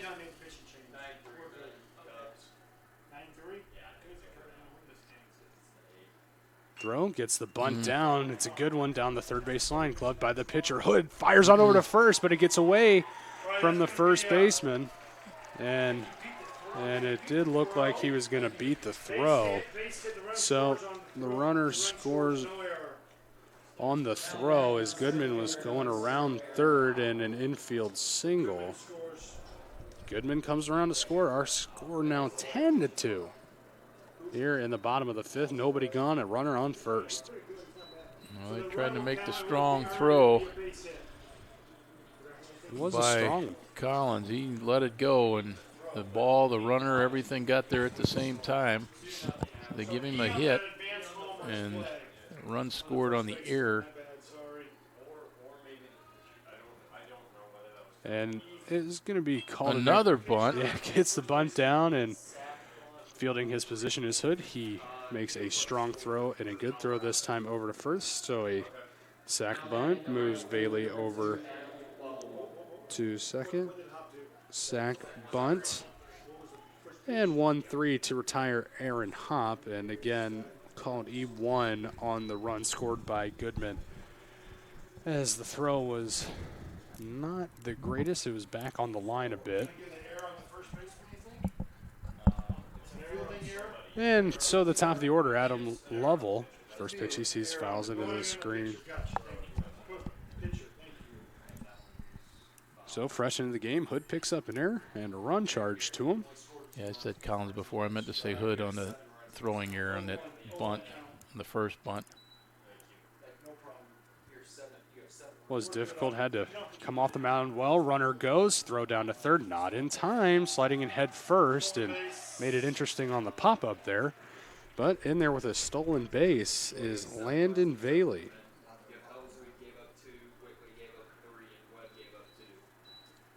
So Webster putting down a couple of bunts and a stolen base. Small ball that we like to see. And the count 0-2 is on that pitch, was a called strike to Lovell. And slash foul. Fights that one off. Yeah, stays alive. Lovell, couple of singles, couple runs scored, and he flew out to left in the second inning. Bats here in the 5th. As we move past 10 o'clock local time. And the 0-2 missed outside, tried to get him with the off-speed pitch. Good job by Lovell, staying true. That means it's 11 o'clock on the East Coast, 8 o'clock on the West Coast. You can't get nothing past me. The squeeze and the runner play goes on the squeeze and going to have a foul ball and then called out. So, it was 2 strikes and he bunted it foul. So no confusion there. Okay. Shouldn't be for me. Then the runner, Bailey, will go back to third and down. Yeah. On a strikeout is Adam Lovell, as he couldn't get the bunt down. They're pulling out all the stops this inning. There's a check swing. So a couple of outs now as R.J. Laranco check swing, foul ball into the netting.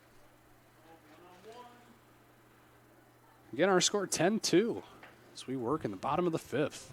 In favor of the Gorloks, and swinging, Larocco fouls that one high in the sky, and that'll get out of play on the concourse. So 0-2.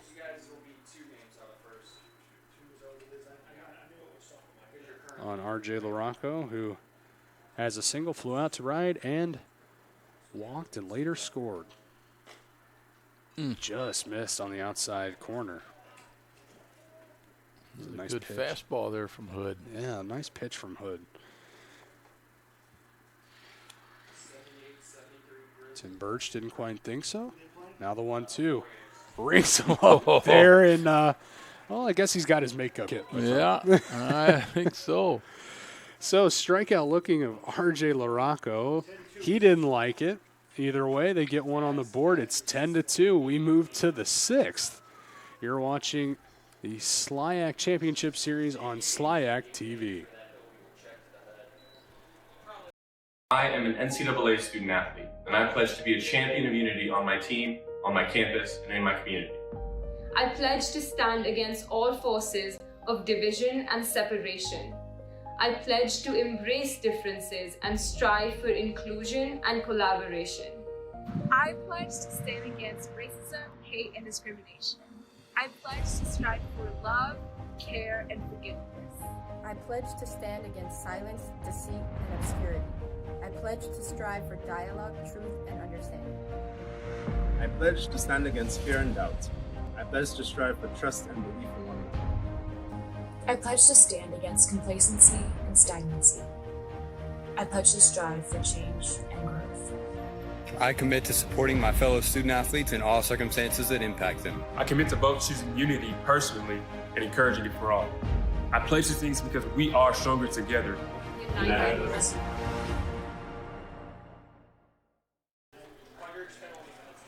Welcome back to GCS Ballpark in Sauget, Illinois. I'm Tyler Rosen. Alongside me, Jim Plyman. We work into the sixth inning. And back on the mound is Jordan Smeevil. Top of the sixth, he'll deal with Michael Speck, the right fielder, Zane Baker, the catcher. Then Jace Pinkston, the second baseman, if anybody can reach. Marcus Collins, the third baseman. We'll have another opportunity. Speck's had a nice night at the plate. Yeah, he has. Especially this game. Got a double and an RBI single. And, Jim, it's not going to seem like much now with how the game has turned out, and it's 10-2. However, there are some things, as the first pitch missed to Speck for a ball, specifically looking back to this second inning for Spalding at the plate. It's a 1-0 miss that, again, we saw that it was Mitchell Langley trying to stretch a double into a triple, negates one run, and really just changes the whole outlook of the game. Yeah. 2-1 in there. And you're being aggressive early in the game. I mean, Webster made a nice play. He got him a third, and it just a split second before the runner crossed the plate. And, it just kind of took the wind out of their sails there. You're right, because they're going to be coming back and looking to build on and tying the game. And then you look at what was the bottom half of that second inning. Well, it was a 4-run second for the Gorloks. So how quickly things can change in this game of baseball. Isn't that the truth? And that's why we love it. Now they're checking Smeevil for substance in the hat. And I wonder if that was under the direction of maybe a Golden Eagles coach, as everything seems to be all right. So, So, I guess better safe than sorry. And,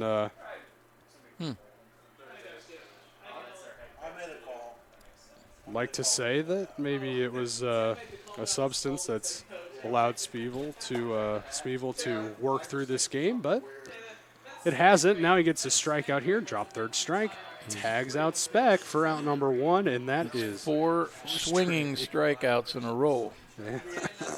And that is 8 in a row, retired by Jordan Smeebol. Absolutely. So Smeevil, that we know, doing it all natural. He's not throwing that snot ball. There you go. As the first pitch misses to Zane Baker, the catcher. And again, you got to remember, Smeebol's a freshman. And that is 8-0 on the season.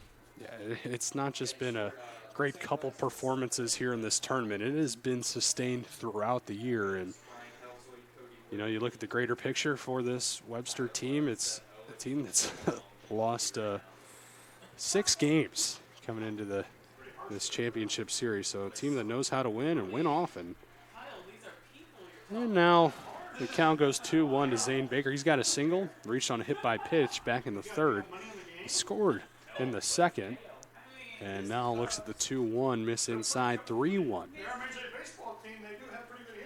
Now we'll get another meeting on the mound. No one has been on the pen. So, well, the manager, Bill Currit, said something to the umpire before he went out there. And they want to talk to his pitcher. Yeah, we'll see what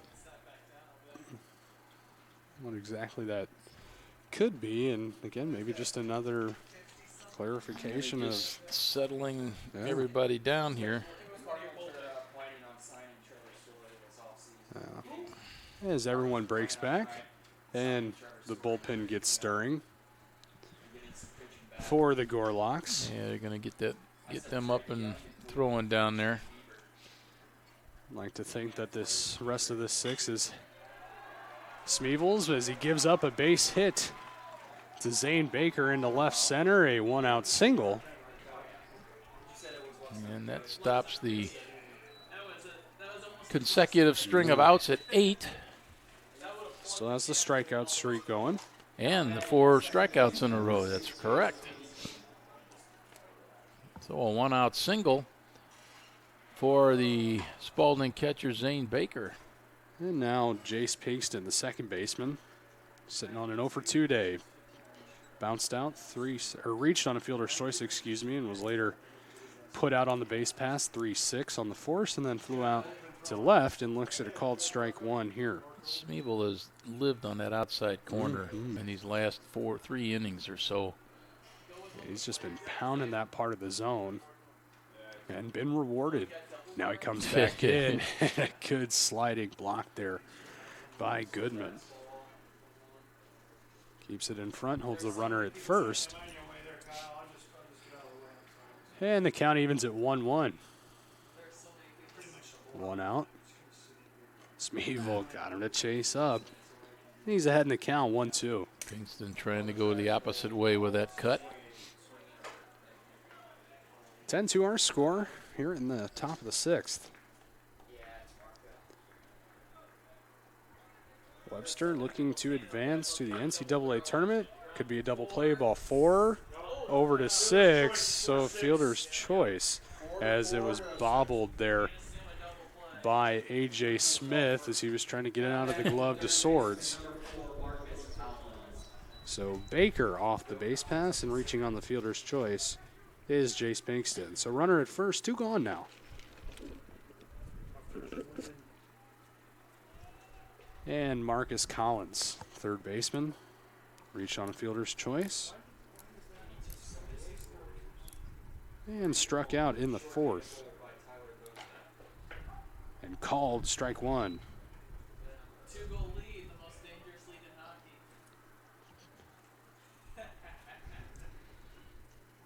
0-1 to Collins. Swung on and missed. Nice pitch there from Smeevil. As it is a righty up in the pen for the Gorloks. And as I said, imagine Smeevil has earned the right to finish the 6th and a hot shot. Watch out over there in that Spalding dugout. That was a bullet. You know, doing a bunch of games here and throughout the area, no fear standing on that top ledge. No. Poking their heads out. Braver than I would be. What's this change to the outside? 0-2 comes back and just missed it. Either low or outside, you pick one. Mm-hmm. And the count goes to 1-2. That was a nice pitch there by Smeevil. So he'll have to work another 1-2 check swing. Yep. Rung him up this time. Strike 3 looking. So Collins down on strikes. Looks like that's going to be it for Smeevil. Yeah, as he starts to get the claps, handshakes, and hugs to follow, that will be it. We move to the bottom of the 6th. Our score 10-2 here in the SLIAC Championship Series. You're watching SLIAC TV. I am an NCAA student athlete. And I pledge to be a champion of unity on my team, on my campus, and in my community. I pledge to embrace differences and strive for inclusion and collaboration. I pledge to stand against racism, hate, and discrimination. I pledge to strive for love, care, and forgiveness. I pledge to stand against silence, deceit, and obscurity. I pledge to strive for dialogue, truth, and understanding. I pledge to stand against fear and doubt. I pledge to strive for trust and belief in one another. I pledge to stand against complacency and stagnancy. I pledge to strive for change and growth. I commit to supporting my fellow student athletes in all circumstances that impact them. I commit to both choosing unity personally and encouraging it for all. I pledge these things because we are stronger together. United as one.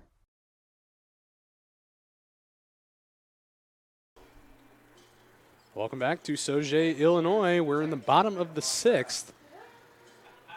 And I believe back out on the mound is Hood. I think you are correct, sir. For his 2nd inning of work. And he'll have to deal with Kyler Kent, then Ben Swords, the shortstop, A.J. Smith, the 2nd baseman, to follow. If anybody can reach, Mitch Daniels, the 3rd baseman, will get an opportunity.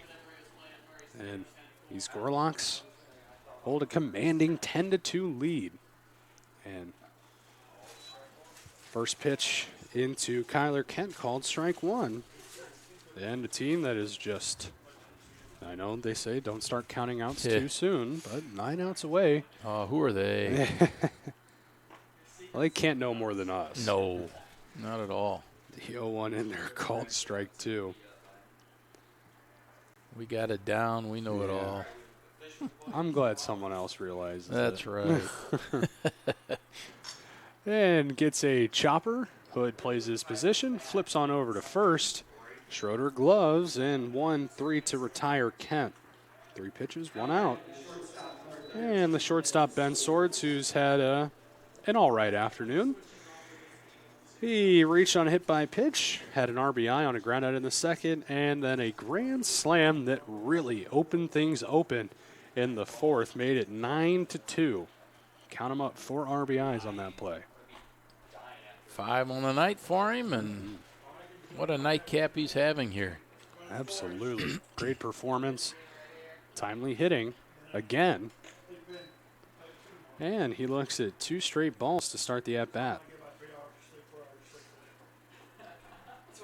As we just now move past 2 hours of game time, as our first pitch was at 8:16 Central Time.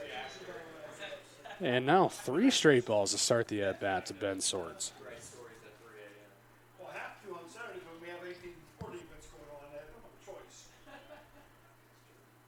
3-0, and they're called strike 1.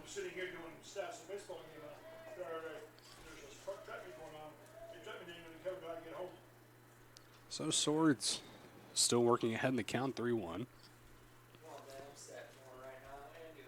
3-1 missed outside.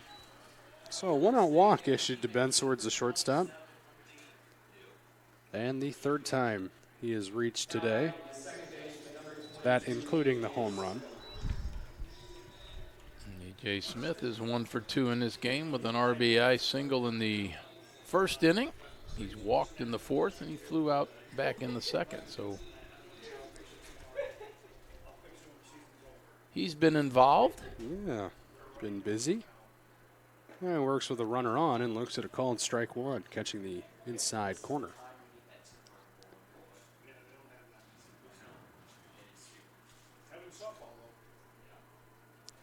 A.J. Smith. Swings, lifts this one down the left field line, goes into the netting around that Gorlok bullpen for strike 2. Again, this SLIAC Championship Series, a best of 3 in a new look format that I'd say has paid off nicely for Yeah, this this has worked out well for everybody involved. As you were talking with Brian, who's been so helpful with us throughout last week and now today, as that one's fouled back. You know, it's just been great that every team has had an opportunity to compete in the postseason and try and make a run. Sure. And you know, we've had some entertaining games, especially from those middle-of-the-pack teams that in a normal playoff tournament season you wouldn't get. Yeah. And it's just been a great event, and credit to them and the 0-2. Check swing, rung up anyway, called strike 3. And down looking is A.J. Smith. So 2 gone now here in the 6th. Sword stays at first, and Mitch Daniels, the third baseman, he sets on an 0 for 3 day.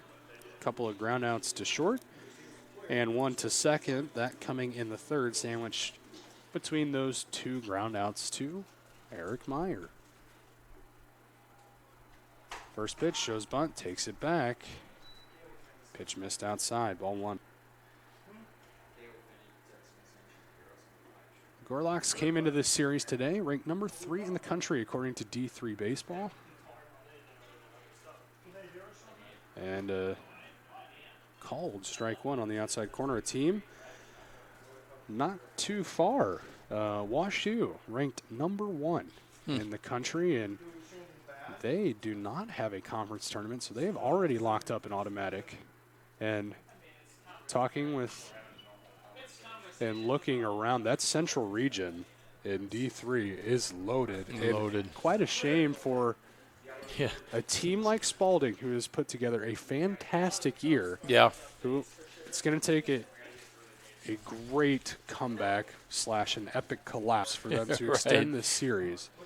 But this is a good year and a really good team that went toe-to-toe with this Webster team, and until that bottom of the 8th inning, it looked like they might go to a Game 1 win as the count evens at 2-2. That is going to be left out of the tournament more than likely. Yeah, you put up 29 wins, though, for the season. That's quite a year. Absolutely. It's the 2-2 missed low. And the count goes full at 3-2 to Mitch Daniels, third baseman. As Hood works from the stretch. Spalding bullpen quiet, kicks, runner goes, throw home, and chopped just foul, and trying to make a play was Collins. Marcus Collins, that is, and that was close. Good thing he didn't come up with a play. More than likely would have been an infield single for Mitch Daniels. Instead, we'll do it again. This being the 7th pitch of the at-bat. 3-2 the count, 2 gone. Working the bottom of the 6th. Runner goes again. Pitch runs up and in. Little chin music and a walk. So moving down to second is Swords. Taking his base is Mitch Daniels. And Zach Goodman, the catcher, will take his spot in that left-handed batter's box. We'll work with 2 on, 2 gone. He's got a couple of hits. Fly out to left. Back in the 3rd, and he drills this one into deep right field, going back at the track. Goodbye. A 3-run home run on the first pitch that Goodman sees. Extends the lead to 13-2 here in the bottom of the 6th. And Webster just piling it on right now, Jim. Well, that was smoke. That was a line drive, and it was destined for the grass knoll out there in right field. And Mr. Goodman has had a big night He has a single, a double, and a home run in this game. Just a triple shy of the cycle. And we'll see if he gets another opportunity, and I'm sure if he does and hits one down that right field line, he'll be trucking for 3. So the 2 walks kill Spalding here. And Goodman makes him pay. And first 2 into Landon Bailey. A ball and a strike. 2 big home runs here in this game. A grand slam for Ben Swords and a 3-run knock there for Zach Goodman. And we are at 13-2 as those were the highlights. And we are just here in the 6th inning. Yes, we are. 1-2 count after the 1-1 to Bailey was fouled back and out of play. Kicks, throws, 1-2, had to wait just long enough, did Bailey. Fouls that one away.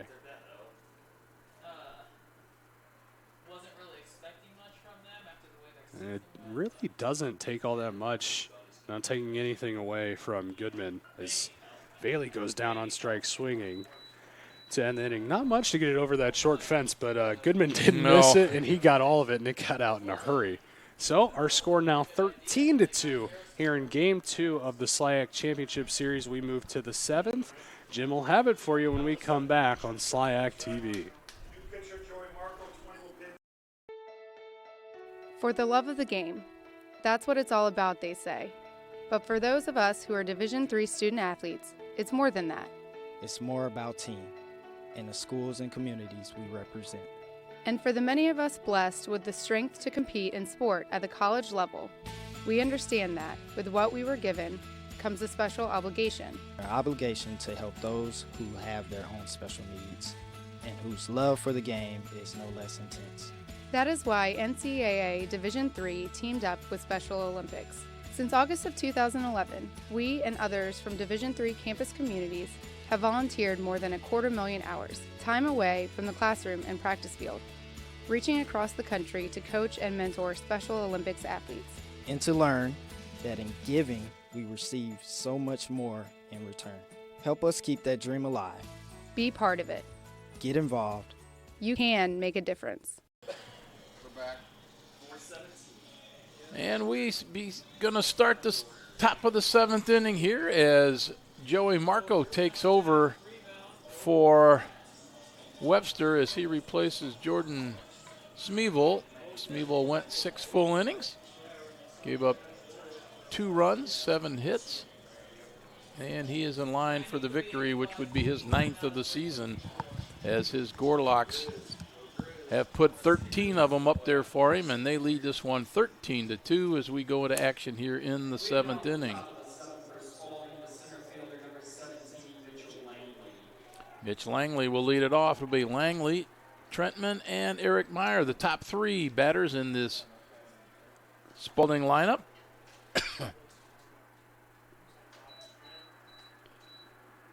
And here we go. Joey Marco is a right-hander. There's a bouncing ball to second. Smith up, over to first, and we have the first man up, the first man out. Joey Marco is our 6'1" right-hander. He's a sophomore out of Winfield, Missouri. And he comes in trying to get 9 quick outs for the Gorloks. Actually 1-0 in this tournament. In 1 appearance, 3 1/3, 1 hit, 1 walk, 1 strikeout. No runs given up. And he's coming in throwing strikes as he got the first man out, and then starts Evan Trentman out with a strike. And the next one is coming from the right-hander. Little bouncing ball foul down the third base line. Again, another pretty big shift for Trentman, and again, that 2-strike switcheroo that we see between Swords and Daniels.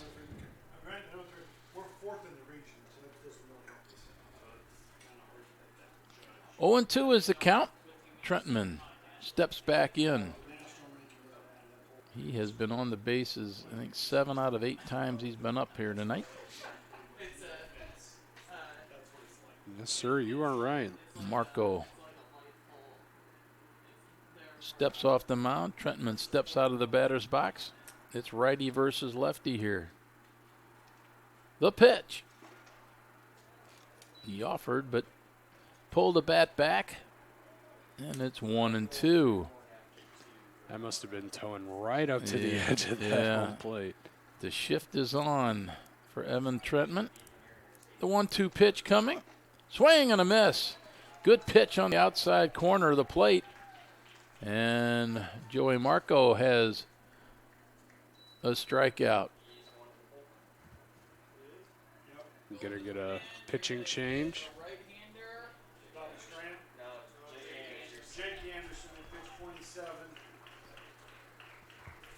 And we're going to have a pitching change as Jake Anderson Jr. is going to come in. As it looks like we're going to get some pitchers some work here.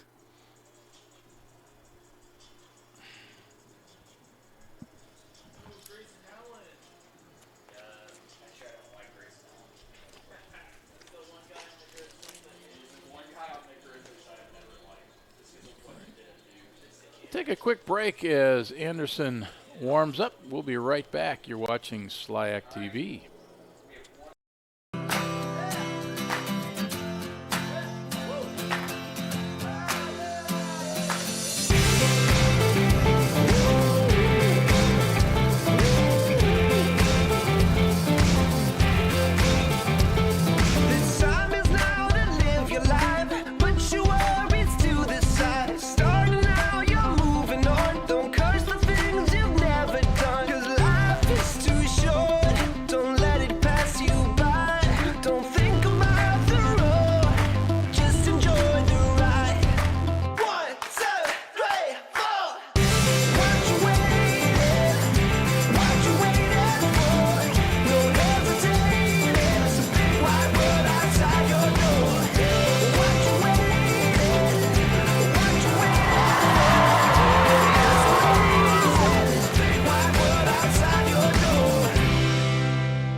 Eric Meyer steps in. He is 2 for 3 in this ball game. He's facing Jake Anderson now. The right-hander delivers, and that is outside for a ball. For Anderson, he's got a 1-0 record, 1.17 ERA in 10 appearances this year. The bouncing ball to second. Smith is up, and he throws and gets him. And it's a 1-2-3 inning for the Gorloks. It's 7th inning stretch time here at GCS, and it's Webster on top of this one, 13-2. As we take our break here in between innings, you are watching SLIAC TV. Do you have a camp coming up? Winning Streak can help you. Whether it's a summer league team or you're hosting a skills camp, Winning Streak has you covered. With talented graphic artists on site to help you with your design and various delivery options, Winning Streak has all of your needs met. If you place an order on a Monday, Winning Streak can get you your camp shirts by Thursday. Winning Streak, your T-shirt headquarters.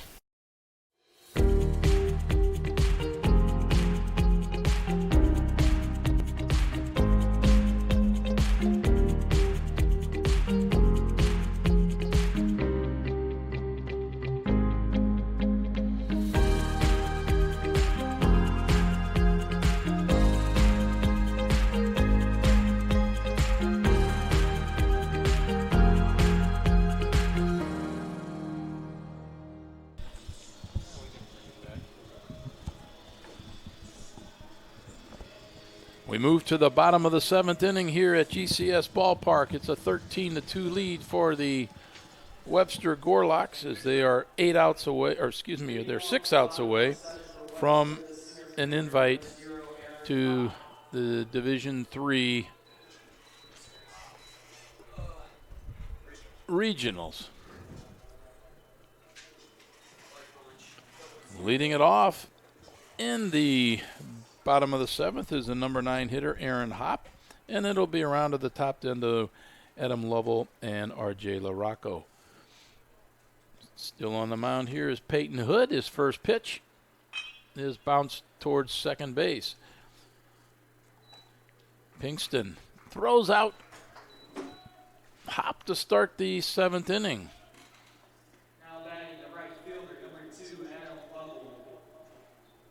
Adam Lovell steps in. Adam is 2 for 4 in this ball game. Scored twice.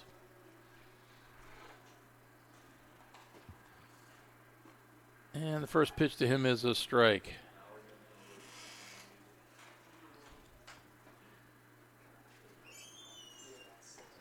Next pitch.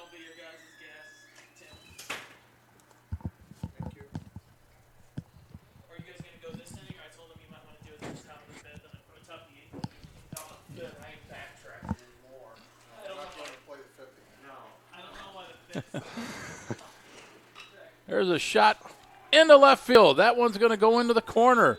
Lovell rounds first. He's sprinting towards second, and he comes in there with a stand-up double. A 1-out double for Adam Lavelle. So Lovell sliced that one perfectly into the left field corner. A nice piece of hitting there. Just got another good one down the line and decided to stretch this one out to a double. That's his 3rd hit of game number 2 and pinch hitter number 13, I believe. No, 37. 36. Garrett Davis, is that right?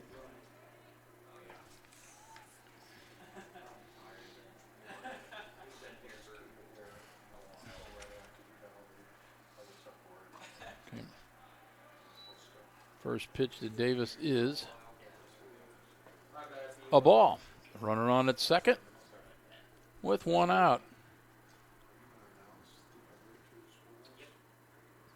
Here's the pitch.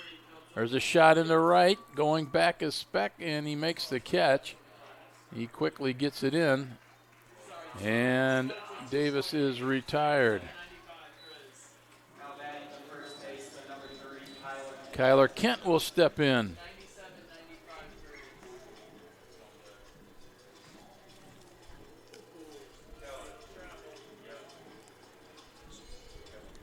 And Kent, a single, got on base via the fielder's choice and bounced out 1-3 in the 6th, and his first time up popped out to second. With 2 outs, Peyton Hood steps off as he didn't like the lead that Lovell was getting out there at second base. He's out at second with 2 outs. And Kyler Kent batting from the left side. Waits his first pitch. That one misses outside. It's 1-0. Good location there by Hood. Just couldn't get Kent to chase. Looks like there's a strike. Looks like the on-deck hitter will be a pinch hitter as well. Looks like Kellen Quigley. And you are right, Jim. That is Kellen Quigley on deck, awaiting his turn. 1-1 the count. There's a ground ball to second. Up with it is Pinkston. He throws out Kyler Kent. And that will do it for the Gorloks in the 7th. And we're going to keep things right here as Brian Lovelett comes in and joins us once again. And before we go too far, this Webster team's pretty good. They, there's a reason that they have a streak going on, right? Yes, sir. They show up and they know how to win in crunch time. Yes, they do. And they've got a little bit of everything that can, win them ball games. They got the pitching, they got some hitting, they got some speed, and it's what you need to win baseball games. Yeah, complete team. We've seen it tonight. Like you said, the pitching from a senior pitcher in game 1 to a freshman pitcher in game 2. Yeah. The speed, we've seen stolen bases. We've seen them defensively. We've seen the power. There's a complete team. Yeah, and it's would be a great representative for SLIAC as they head into the next round, or seemingly so. I don't want to jump too far ahead, but they do have an a fine 11-run lead here as we go to the 8th inning. But, congrats to them and their program, and, it's a good thing. Yes, and, And, certainly in Spalding, they've had 29 wins on the season, another good program, and a great season for them as well. And, it's 13-2 here in this game, but if you look back on that first game, they had their chances. Yes. They put runners on in every single inning. Yes, they did. They threatened. They just weren't able to get that big hit to really bust an inning open. So, yeah, even today, they put up runs in back-to-back innings, and Webster's hitters just jumped on it throughout consistently this game. So what else is going on? Well, we're counting down the academic year and looking forward to a little downtime this summer. So, yeah, this summer we'll be able to, kind of regroup, re-energize, and then it's looking at different advancements that we can do for the conference. Yeah, I guess it's a lot of regrouping and getting things settled back into hopefully some normalcy and back to the regular. That's right. Fingers ways crossed, of doing right? things. Yeah. It, and you got to have a list of things, but you got to refresh, like you say, just to get yourself have that aha breath when it's kind of over. And, right. Yeah. You got a vacation plan? Yeah, actually, I'll be heading up to Jackson Hole, Wyoming. I've never been up in that area of the country, so heading up that way.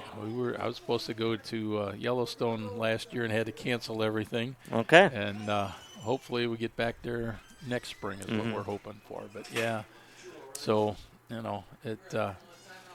So where is the regional, or do they know yet? Or I don't recall. Okay. Yeah. Okay.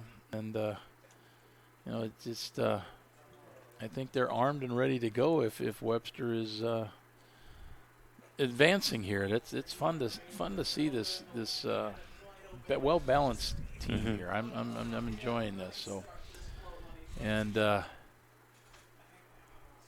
as we look at a 2-2 count here, the new pitcher into the ball game for Webster is Bob Strant. He's a left-hander.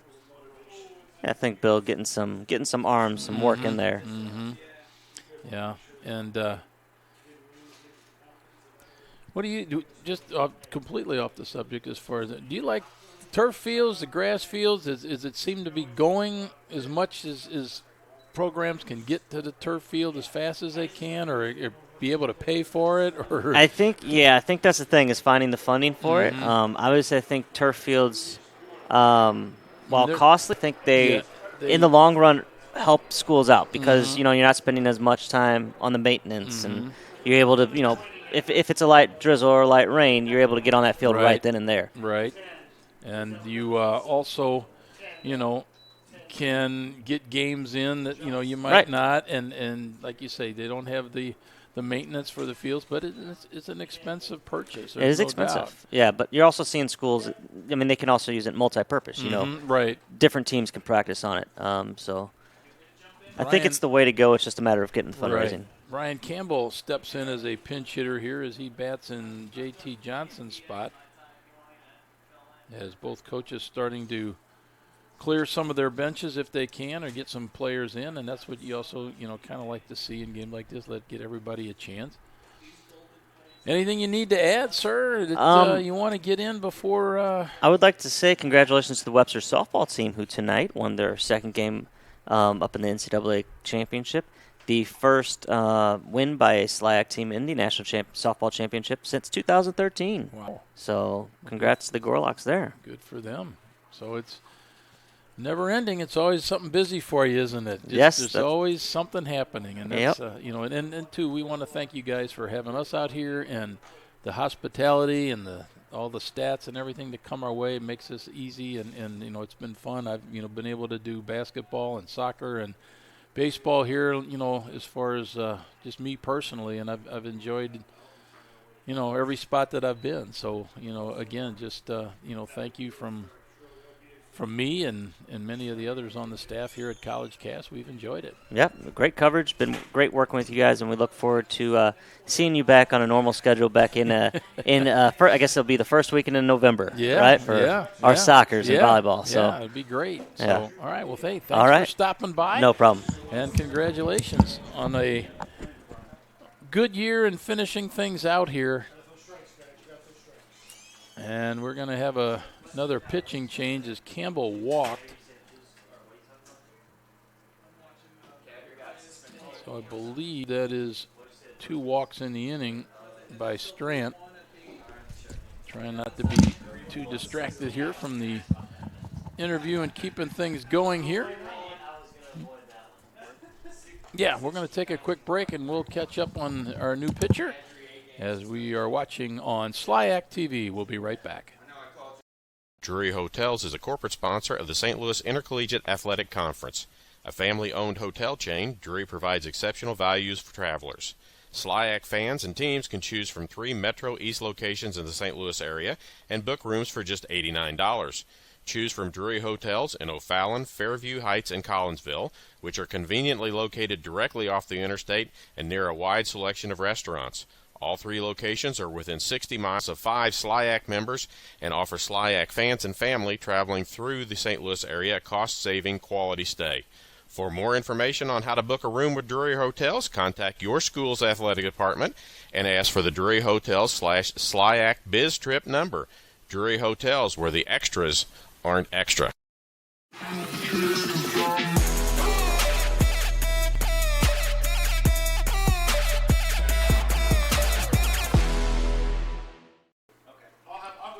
The right-hander Andrew Padilla into the game. He went to St. Mary's High School in St. Louis. Oh, I'm sorry. He went to Burbank. He was from Burbank, Illinois, went to Rivas High School. I looked at the wrong spot there as Padilla comes in, and he throws ball 1. 2 walks have started the inning. As this game has come to a slow crawl. Again. Yeah. Padilla. There's a ground ball past the third baseman. A diving effort there by Daniels. And the bases are now loaded. 2 walks and a single as Speck puts one into left field. And Zane Baker will step up. Since his last couple at-bats in Game 1, Michael Speck has really kept it going. Had a base hit in that game number 1 in his last at-bat. Reached the time before that. Has 3 hits now to go along with a strikeout. So good day at the plate for Michael Speck. Yeah, he came into the game batting .303, so he will finish the season over 300. Padilla's next pitch is high for a ball. Bases are loaded. Nobody out here in the top of the 8th inning.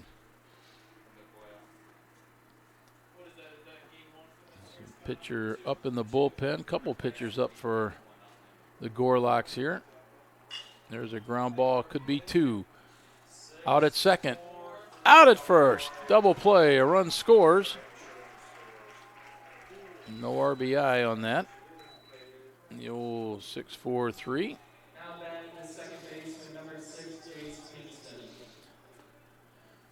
Campbell moves over to third. And it's now 13-3. I'm going to get him. You just stay up here, I get him. It's okay. I have to go and take the box scores anyway, so I'll get the starters. I'll get them. I'll take Jace Pinkston It's my job to take care of it, so I'll take care of it. takes a strike. I'm good. Runner on at third now with 2 outs. As the old wholesaler, the old 6-4-3 accomplished there by the Gorloks. Next pitch, swing and a miss.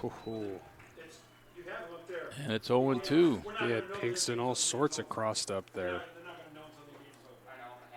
Bob Strant started this inning, gave up 2 walks. He was replaced by Padilla, who promptly got the double play ball and tries to get Pinkston to chase that pitch on the outside corner. Doesn't do it. It was a ball, and it's now 1-2.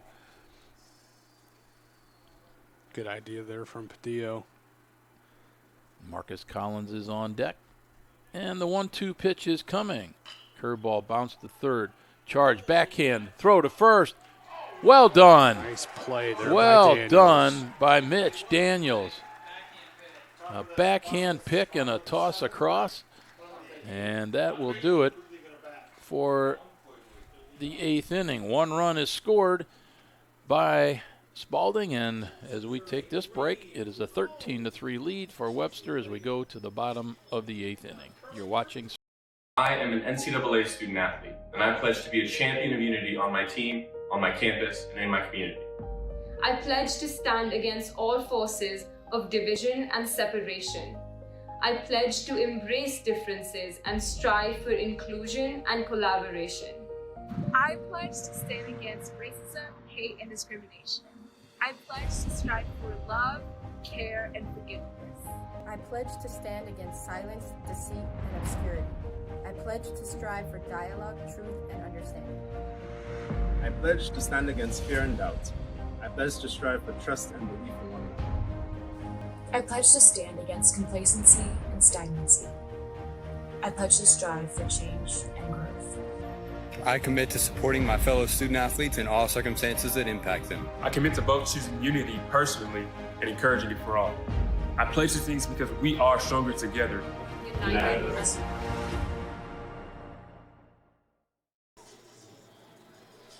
We are back for the bottom of the 8th inning.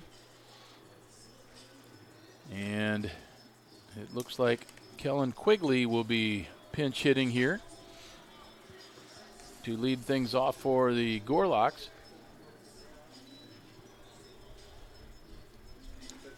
And we have a new pitcher. That is Aaron Blake. Okay, Blake's still in. Okay. No, it isn't. Yeah. I think Blake is fresh into the game. Yeah. Okay, yeah, I just wrote that in. Okay. 1 appearance in this tournament thus far, 2 innings pitched, just 1 hit, giving up no runs and 1 strikeout. It's Aaron Blake coming into the game. So Quigley's going to lead things off here in the bottom of the 8th. A.J. Smith is on deck, and we'll see who bats after that.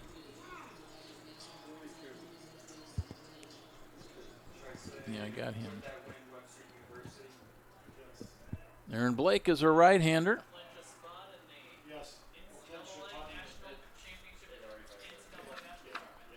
He's from Louisville, Kentucky. And his first pitch is outside for ball 1.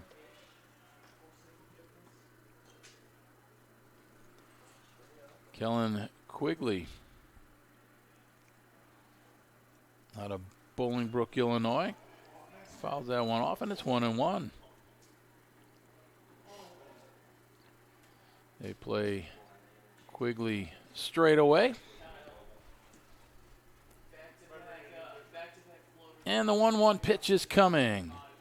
Paints the outside corner, 1-2.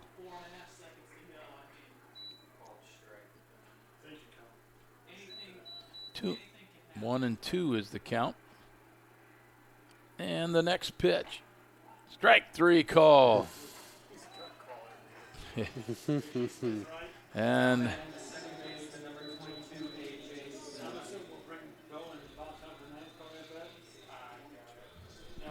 he's in. And that'll bring up A.J. Smith. He's got an RBI single in this one. He's walked, fly to right, and he's struck out. And he takes a strike there from Aaron Blake. And that strikeout coming in his last AB was a strikeout looking. There's a ground ball to second. Pinkston's been busy. He's got a long throw. Got him. And a new batter coming in to bat for Mitch Daniels. Jake Noble will bat.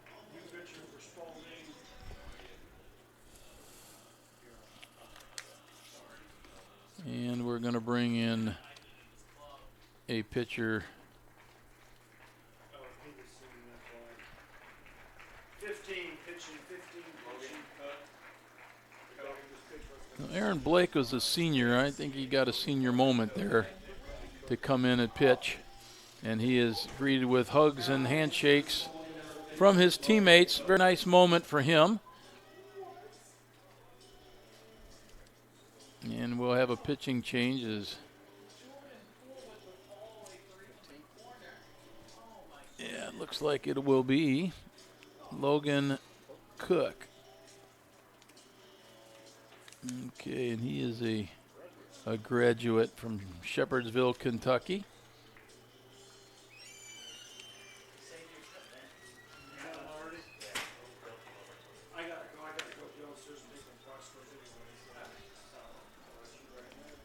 Get the line for. So we're. Coke. Looks like Coach Matt Downs is getting some seniors, or in this case a graduate, to get an appearance here in the what appears to be the final game of their season. Logan, this will be his 9th appearance on the year. He's pitched 3 2/3. He's got 4 strikeouts to 6 walks. It is Logan Coke getting the appearance here in the 8th inning. And Jake Noble will be his opponent in the batter's box. And Noble comes to the plate.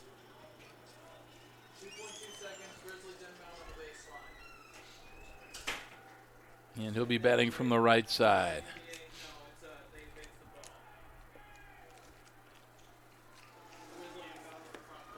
And we are ready to return to action here. 2 outs here in the bottom of the 8th, 13-3. Webster University on top of this one. And Coke hits Noble with the first pitch. You wait all day to get that at bat. You get in the batter's box, boom, they hit you. Zach Goodman will step in. And Mr. Goodman has had quite a night, especially in game 2. He's got 3 for 4 in this game. He's got a single, a double, and a 3-run homer. And he needs a triple here for the cycle. He's got a couple options of where to put that ball to get that mark. Looking for that triple. He takes a strike. 2 outs here in the bottom of the 8th. Logan Cook checks the runner at first, delivered. Fouls it off as Goodman went up there hacking. Goodman now has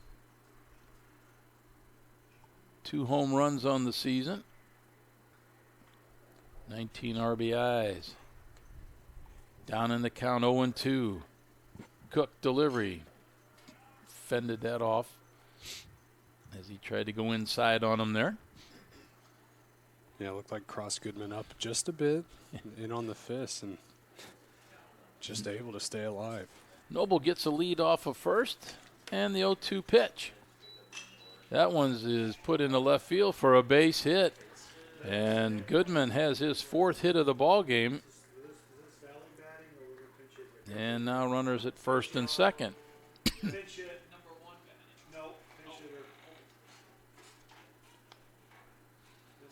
And somebody's going to grab a bat out of the Gorlok dugout.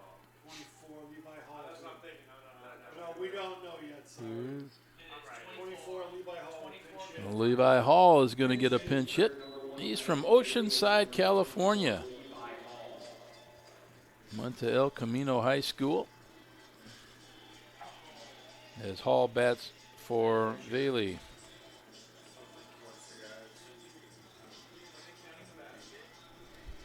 Runners on at first and second.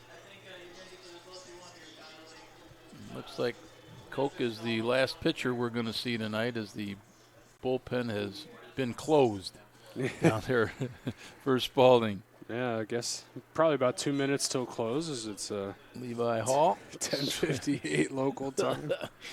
It's a curfew down there. Hall swings and misses on the first one. Next one coming. That's a strike at the knees, 0-2. And if you look at that Gorlok bullpen, it seems we'll get a new pitcher for every batter to come to the plate in the ninth. It looks like it. Next pitch. That one's fouled back. Good cut there by Levi Hall.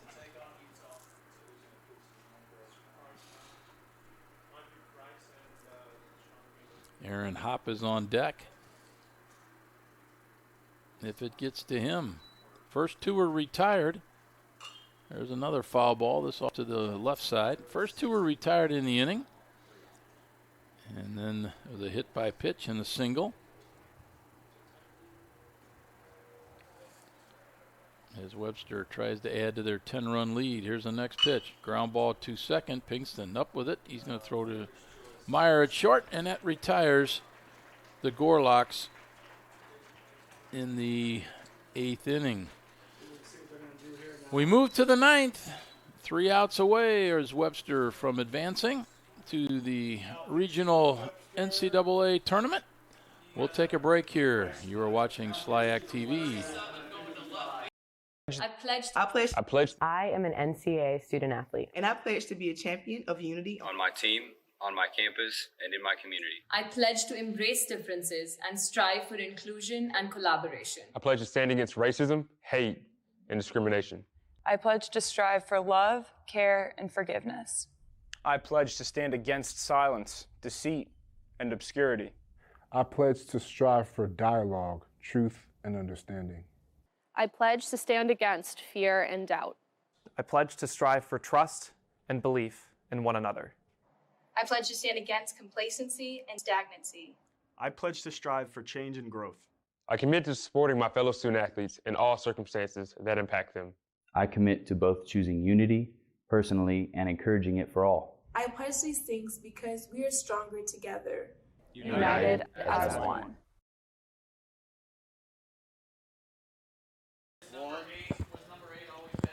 Welcome back to Sauget, Illinois and GCS Ballpark. I'm Tyler Rosen. Alongside me, Jim Plyman, and producing for us tonight has been Tim Miller. And Jim, we are in the top of the 9th inning, and the Gorloks 3 outs away from locking up a spot in the NCAA tournament here, and they own a 13-3 lead. Yeah, it's been a very impressive night for them. Just to cap off their regular season here and in the postseason, it's been, they are going to pick up their 33rd or 34th and 35th win here tonight. And stepping in as Isaac Lineberry to start things off here in the 9th inning. He bats for Marcus Collins. And we'll see what he can do. Bryce Meyer is the new pitcher for Webster. First pitch was a strike. And the throw by Meyer called strike 2.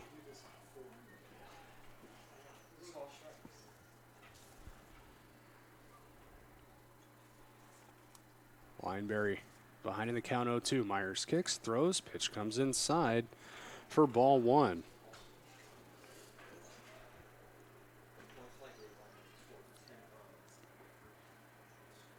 Lineberry wears number 34. And now Meyer kicks, throws. It's a ground ball fouled down the third base line. So we'll try this 1-2 again. Again, that Gorlok bullpen still up and running. As Meyer comes home, 1-2 gets away. Just a little high. Just a bit high. Yeah, you're absolutely right. And 2-2 goes the count. And so Meyer will try and bring that one down. He does. And it's fouled back to the screen.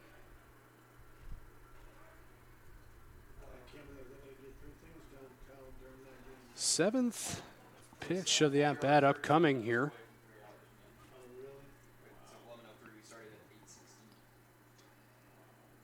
And pitch from Meyer, swung on and missed by Lineberry. For strike 3, we're going to have a new pitcher. As we flip it back to the top of the order, we'll see who it is, and we'll step aside, get the information on that new pitcher. When we come back, you're watching SLIAC TV. For the love of the game. That's what it's all about, they say. But for those of us who are Division III student athletes, it's more than that. It's more about team and the schools and communities we represent. And for the many of us blessed with the strength to compete in sport at the college level, we understand that with what we were given comes a special obligation. Our obligation to help those who have their own special needs and whose love for the game is no less intense. That is why NCAA Division III teamed up with Special Olympics. Since August of 2011, we and others from Division III campus communities have volunteered more than 250,000 hours, time away from the classroom and practice field, reaching across the country to coach and mentor Special Olympics athletes. And to learn that in giving, we receive so much more in return. Help us keep that dream alive. Be part of it. Get involved. You can make a difference. Welcome back to GCS Ballpark. I'm Tyler Rosen, alongside me, Jim Plyman. We get a pitching change. It's going to be Sean Beaver, the junior right-hander, coming into the game. Number 11, Sean Beaver. As there's one gone here in the top of the ninth, 2 outs away are the Gorloks from advancing to the NCAA tournament, and the only question, Jim, would be where they're at and who they're going to play, and they'll worry about that in a couple days. They just got to worry about getting 2 more outs. Let the party begin. Beaver from San Diego, California. So a big spot for the Californian. As he tries to close things up, as that Gorlok bullpen has emptied, and get ready to rush the mound. His first pitch swinging. A good fastball. Yeah. It was humming in there. So no one told Beaver this game was a 10-run game, and you love to see it. Good for him. Sean Beaver kicks, throws. How about that? A curve and a beauty. Called strike 2. 6'3" right-hander. Yeah, quickly ahead on Mitchell Langley. He kicks, throws. Ooh, almost got Langley to chase. Check swing, he holds up, and that count will go 1-2 now. Langley's 1 for 4 with a double and an RBI in this game. And Beaver comes home. This one driven out to left center. That'll get down. And going to pick it up is Hop, who throws it in. But it's a 1-out double. And a good piece of hitting by Mitchell Langley there as he got behind in the count, came back, and stands at second. That's the 10th double of the year for Mitchell Langley. He's had a couple tonight. He was going for 2 right out of the box. That was hitting the gap, and a good speed there on Aaron Hop to prevent that from going all the way to the wall. That's a deep wall out there. Yeah. And holds Langley to a double. Now Trentman, that pitch ran in on him, but goes off the bat. Now to play for strike 1. Tried to hold up his swing, and he couldn't. Trentman reached on an error, hit by pitch, came around to score then flew out to left in the 4th and struck out his last time up in the 7th. Works behind in the count 0-1. Beaver checks, now throws. Called, strike 2. Nice pitch again by Sean Beaver.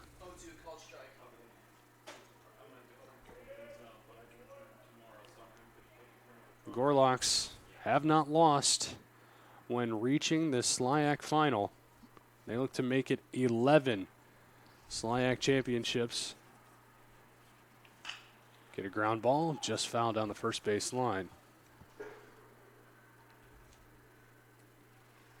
And this would be 3 straight for the Gorloks and 2nd straight over the Golden Eagles. Again, no tournament last year in 2020, that dating back now to 18 and 19.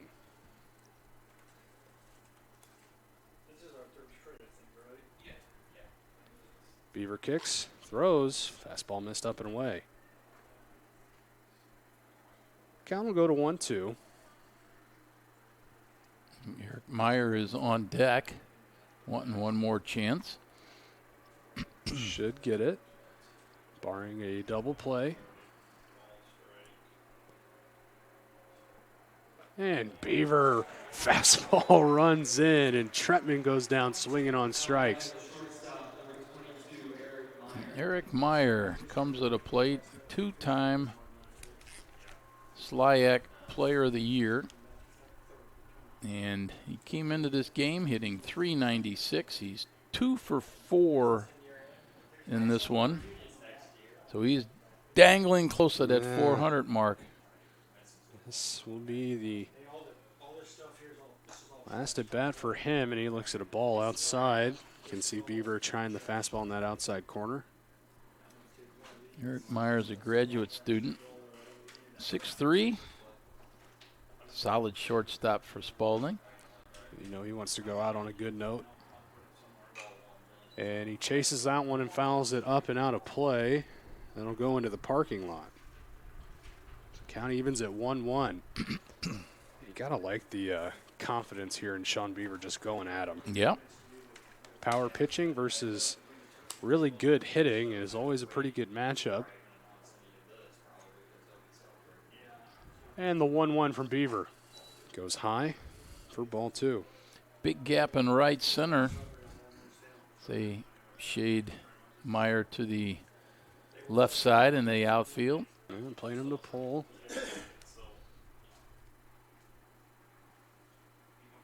Beaver comes set, now throws, gets a pop fly, and that will get out of play.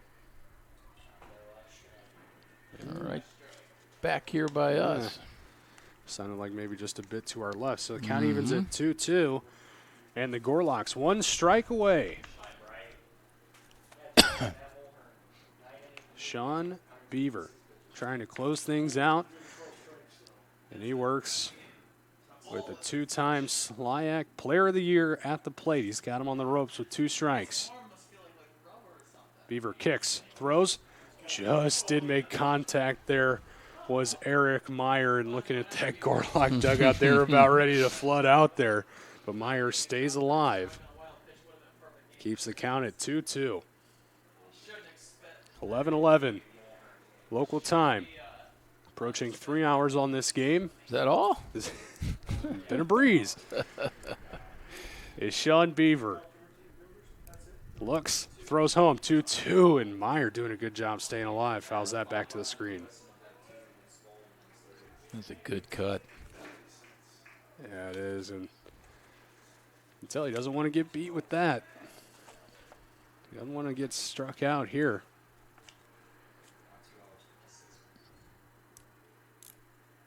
As Beaver comes set at the belt, takes a peek at second. Now looks home, fires home. Gets a ground ball right back to him.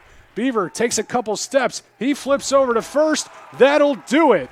Their final 13-3 as Sean Beaver comes in, gets a strikeout at Trentman, and then Eric Meyer to ground out, and the Gorloks are your 2021 SLIAC Baseball Tournament champions and will move on to the NCAA tournament.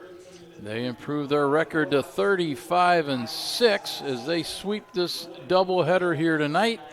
You see Spalding's record fall to 29-15, and you see a lot of seniors down there on the Spalding side that know that this is the end. There's a lot of hugs and a lot of careers gonna done here, but then you go to the other side and it's more game for Webster and another championship for them, and congratulations as they get ready here to have a trophy presentation. So that makes it 11 tournament championships for the Gorloks. As we mentioned, we can make it official now. That is 3 in a row. Second straight over the Golden Eagles, and for a team that was hovering around 500 when these teams first locked up and finished that 4-game series, put on quite a show the rest of the year, going 22-5 the rest of the season, including their first 3 tournament games before today. So nothing to hang your head about. And really, Jim, that first game is going to be a one of what ifs, and looking early in this game, it's going to be the same way for them. Yeah, and Webster now wins 17 out of 18. And, it's a game of baseball that can get away from you quick, and this one did early on here for Spalding, as they just couldn't stop the aggressive play of Webster, and like you said, they had their chance in that first game to push this series, and it's a good comeback, come from behind win for Webster in that first game, and to pull out a 4-3 win, and it's a fun night of baseball. Yeah, it was. It's been good. We got some trophy presentations here coming, and as we see, and when we do get those, Kaiser and Brian Lovelett down there for. When we do get the awards and presentation going, we will turn it over to the PA. Yeah. So you at home can listen in and watch as the Webster University Gorloks will be awarded again with their 11th conference championship in baseball, a team that has missed just one tournament since the creation, that coming in 1996. So it's a team that is built up, a program that is perennial, a contender here in this conference and in the greater outlook of the NCAA tournament. And along with the trophy presentation, I believe will also be announcement of the all-tournament team.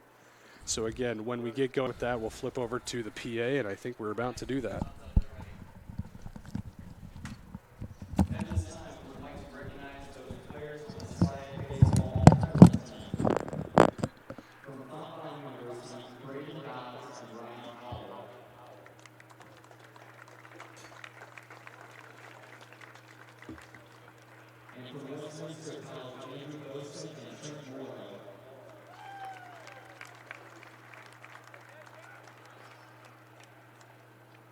Spalding University, Mitchell Langley.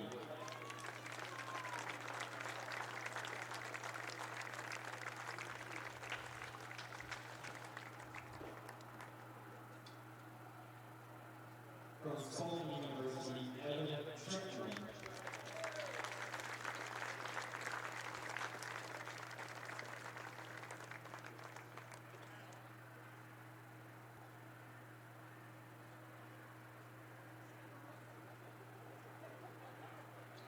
And from Spalding University, Jack Parisi.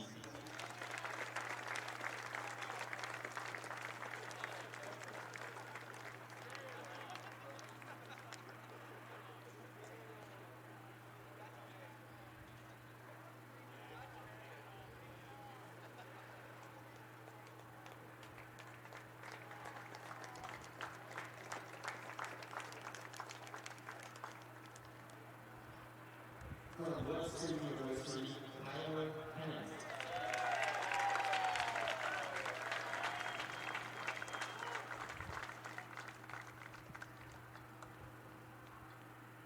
From Webster University, Ben Soares.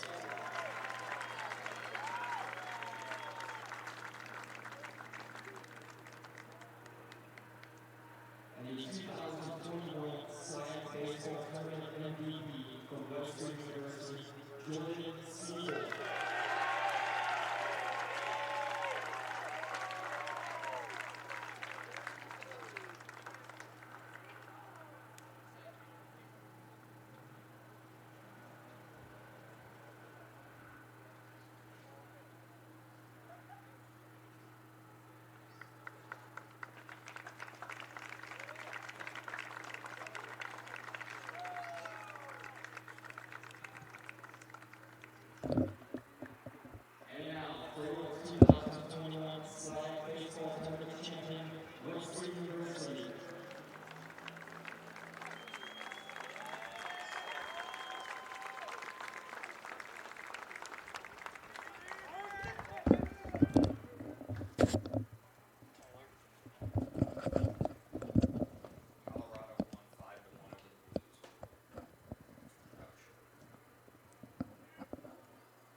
Well, it's photo time here, and congratulations again to the Webster University Gorloks as they get out on that field and able to enjoy the victory that they so well deserved in this tournament. Yeah, it seems to be the best part, and we mentioned at the top, you know, a lot of work and determination and focus goes into getting to this point. That continues on the field today. You got to lock it down.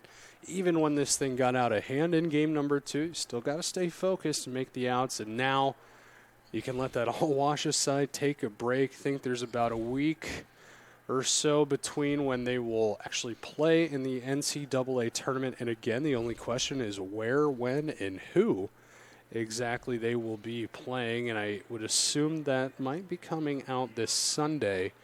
If not, maybe in the early part of the week. And you're right, Jim. The big hits in this second game, and we'll wrap this one up. It was a grand slam by Ben Swords in the 4th inning that really just put this game out of reach. And then Zach Goodman hit a 3-run bomb in the 6th inning, and those 7 runs pretty much did it all as Webster pulls off a doubleheader win here tonight. That should do it, Jim. I had a good time tonight, saw some good baseball, and I believe this is our last baseball game. So with that, last college baseball game for us. And with that, we'll wrap it up and thank my partner, Jim Plyman, and our producer, Tim Miller. Joey helping us out here in game number 2. I'm Tyler Rosen saying thank you for tuning in to SLIAC TV.